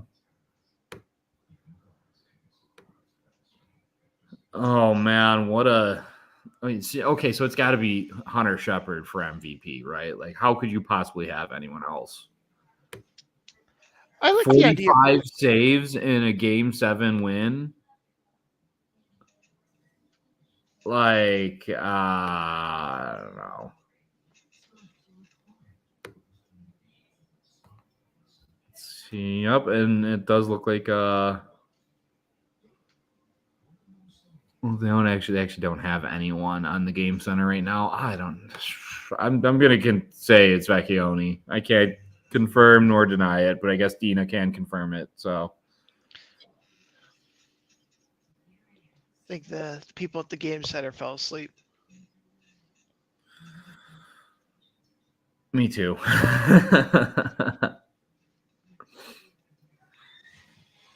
Of course, we'll have a full recap on our website in the morning,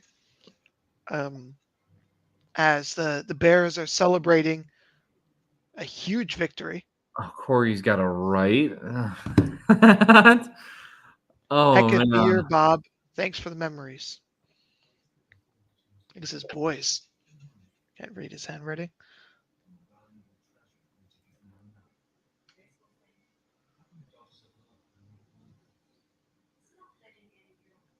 They're still just giving hugs out and everything. It's beautiful.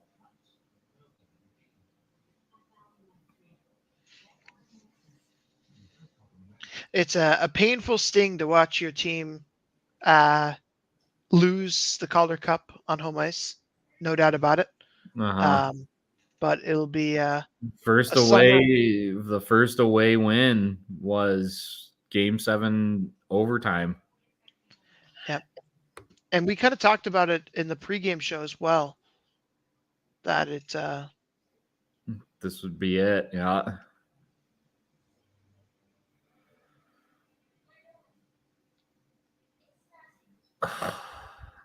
There we go. We got the handshakes going now. It's the best part of the sport of this whole playoff. This is it, man. Now we got to wait till September for more hockey. 3 months. It's going to be a long 3 months, man. we'll stay with you and let you know the MVP, and then we'll sign off for the night. We'll call it a night after, once we see the cup get raised up. We'll get a shot. We'll get a shot in there for everyone to enjoy.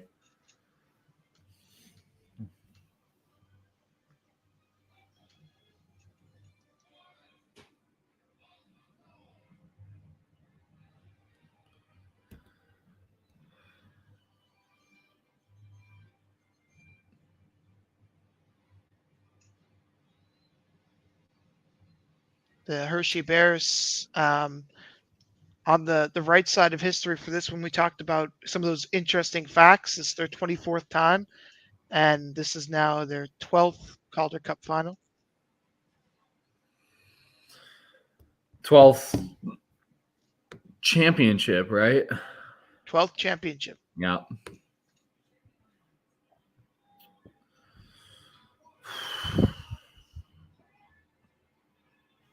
You got the cart out cleaning up all the sticks and everything.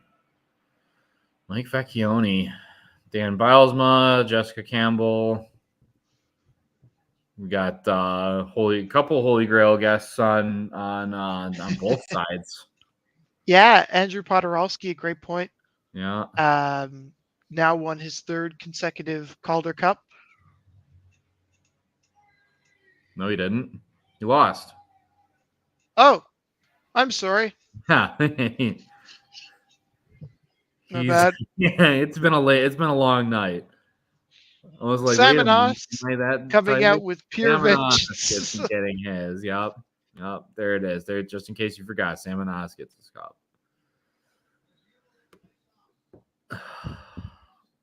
I'm tired too, man. We're powering through it. We're powering through it. Teams coming across 38 shots on net throughout the game for the Hershey Bears. 3-2 win. I don't think we're gonna hear from Corey tonight. I don't know. I think he's in seventh heaven. He's soaking it in. That's okay. As he should. Yeah. We'll let him do his thing. He doesn't need to work right now. That's our job.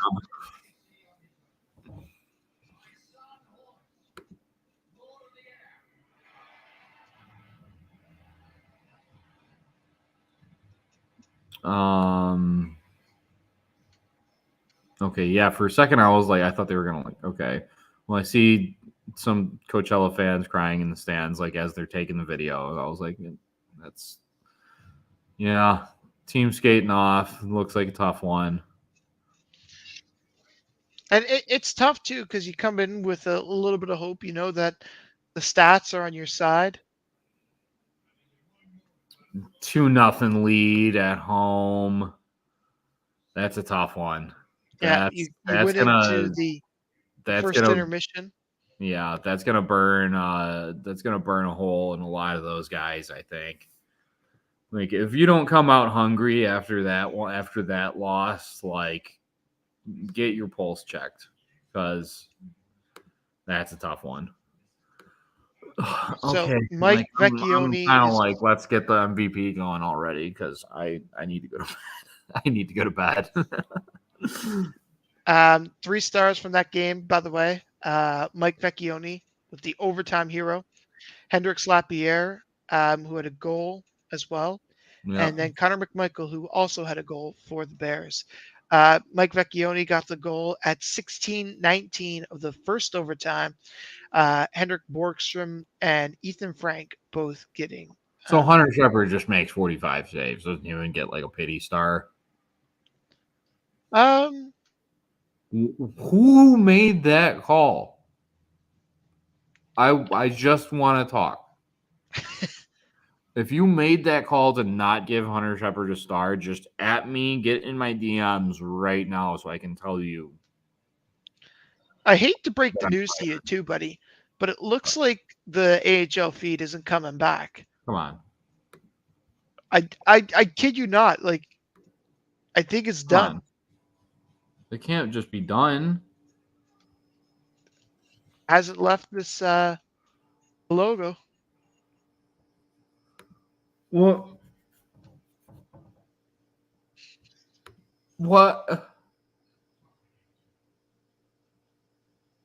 I should have just gone to bed after Vecchione scored. What are we doing here?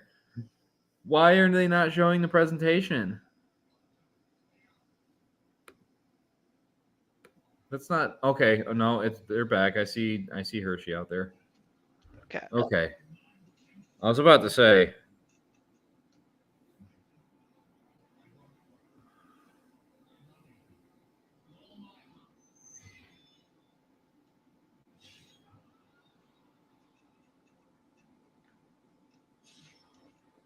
Quite the group who will have their name on the Calder Cup here this year. Yeah. And a good solid mix of a lot of big veteran presence. Dylan McElrath left the Griffins and Captain Hershey to an absolute W.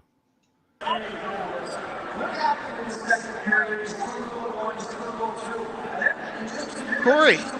Don't wait for us, man. I don't have a voice, guys. The Bears are Calder Cup champions. Oh my goodness. I'm never going to stop watching that goal for the rest of my life. I am physically tired. Yeah, us too. Take me inside the Giants Center during that scramble play. How's the party going? It's an eruption, man. There's no other way to put it. The section over to my side here, you guys can see it a little bit here, packed with Bears fans. They stayed here for the entire overtime. It looked like we were going to have 2 at one point. But, I mean, what else can you say, man? Mike Vecchione. He's the man. He's got that clutch gene in him, man. I'm in disbelief, guys. I'm sorry. I can't find the words, man. That's all good, man. We're just happy to see your reaction here. That look says it all. Who's your MVP? I gotta give it to Hunter Shepard, man.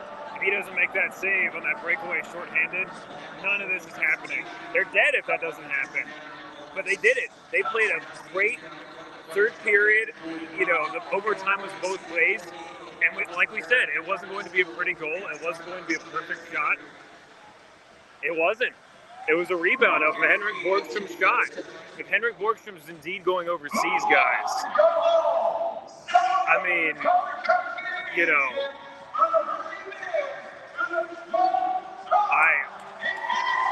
they just played a great game, man. There's nothing else to say. They played so well to win this game, to get here. Now, after the first 30 minutes of that game, though, do you expect any of that? They're putting the merch on sale, guys. I'm gonna get rolling to go get some merch here at some point. Go enjoy your night, man. You deserve it. Dude, I gotta hang around to see them lift it because it's gonna be happening here pretty soon. But God, I'm in disbelief, guys. I mean, you just can't say enough about these guys. I'm so excited to be back here for the celebration later. They're showing Hunter Shepard on the board now, and everybody's going crazy. Sick-looking hats these guys got on. I got to snag one of those for myself, honestly. I'm just going to hand them my wallet at this point and say, here you go, guys. He played great. The Bears played great in overtime. You just had a feeling there was going to be one chance to the interior, and that was it. What did we say? Interior ice. Yep. That's exactly how they scored that overtime goal. Joey DeCord left a little bit of a seed, and, Mike Vecchione's been sneaky on the back door. Not much more to say than that, honestly. Yeah, absolutely. I'm in disbelief. My arm hurts. Everything kind of hurts from jumping up and down there a little bit. I'm a little winded. Oh, they got the Calder Cup out right now, baby. Scott Howison giving out hardware here.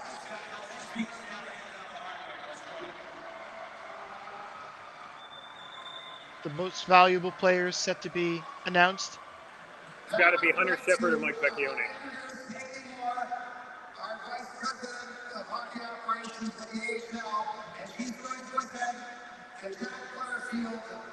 It's not Hunter Shepard.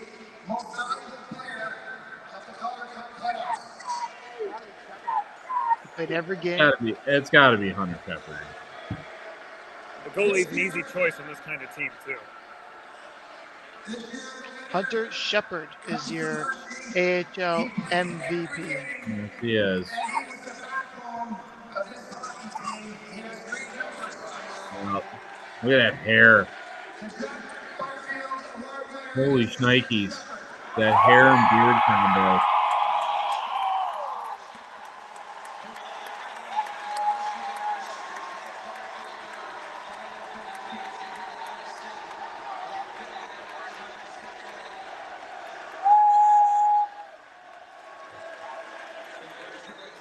The chant is Shep Daddy, by the way.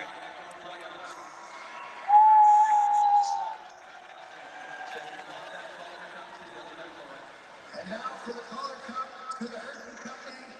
Congratulations to the Washington Capitals, St. Patrick. Congratulations to Brian Helmer, who built this hockey team, his fourth Calder Cup, his first in management.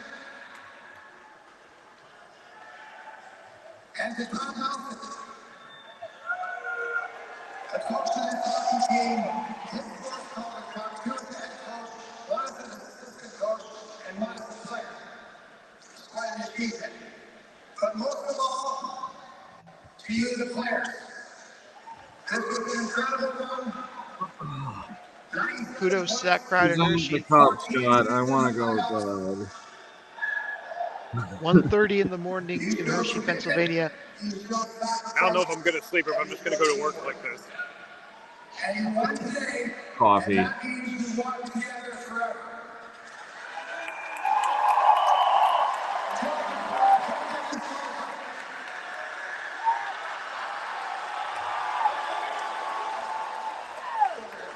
Look at McElrath, that absolute beauty. Well, the analytics nerds were wrong about Dylan McElrath, as I've tried to say all year long. There it is.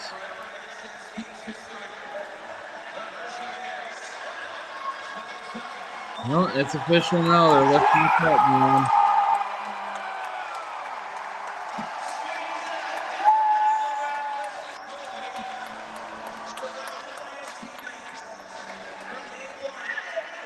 Great moment for Hershey Bears fans.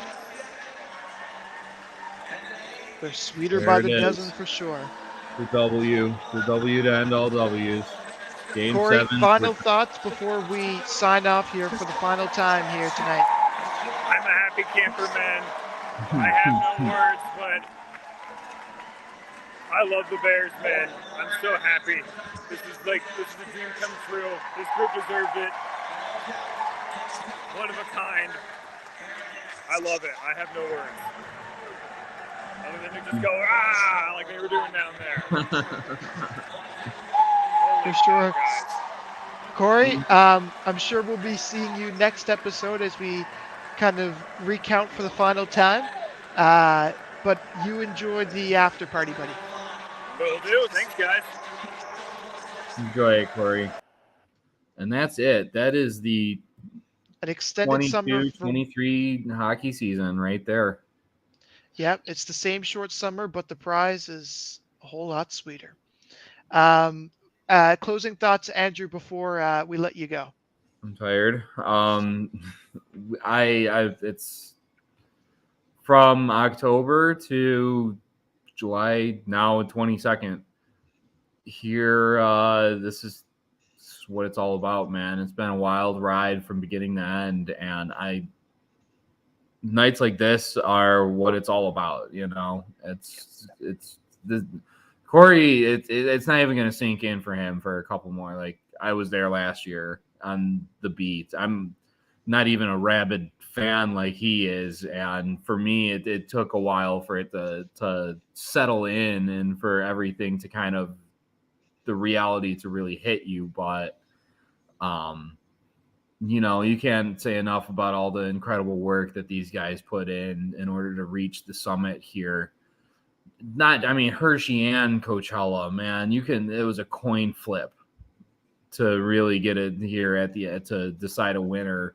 Both of these teams were just unbelievable and well deserving of this title. And at the end of the day, it's the Bears made the plays to make it happen. And I mean, like I said, after the first 30 minutes of that game, you had there's just NFW. Is this team gonna even sniff the cup? And now here they are skating around with it. They're gonna have an absolute time, and it's well deserved. So congrats to the Hershey Bears, and you know, sayonara to an incredible season. I already can't wait for October.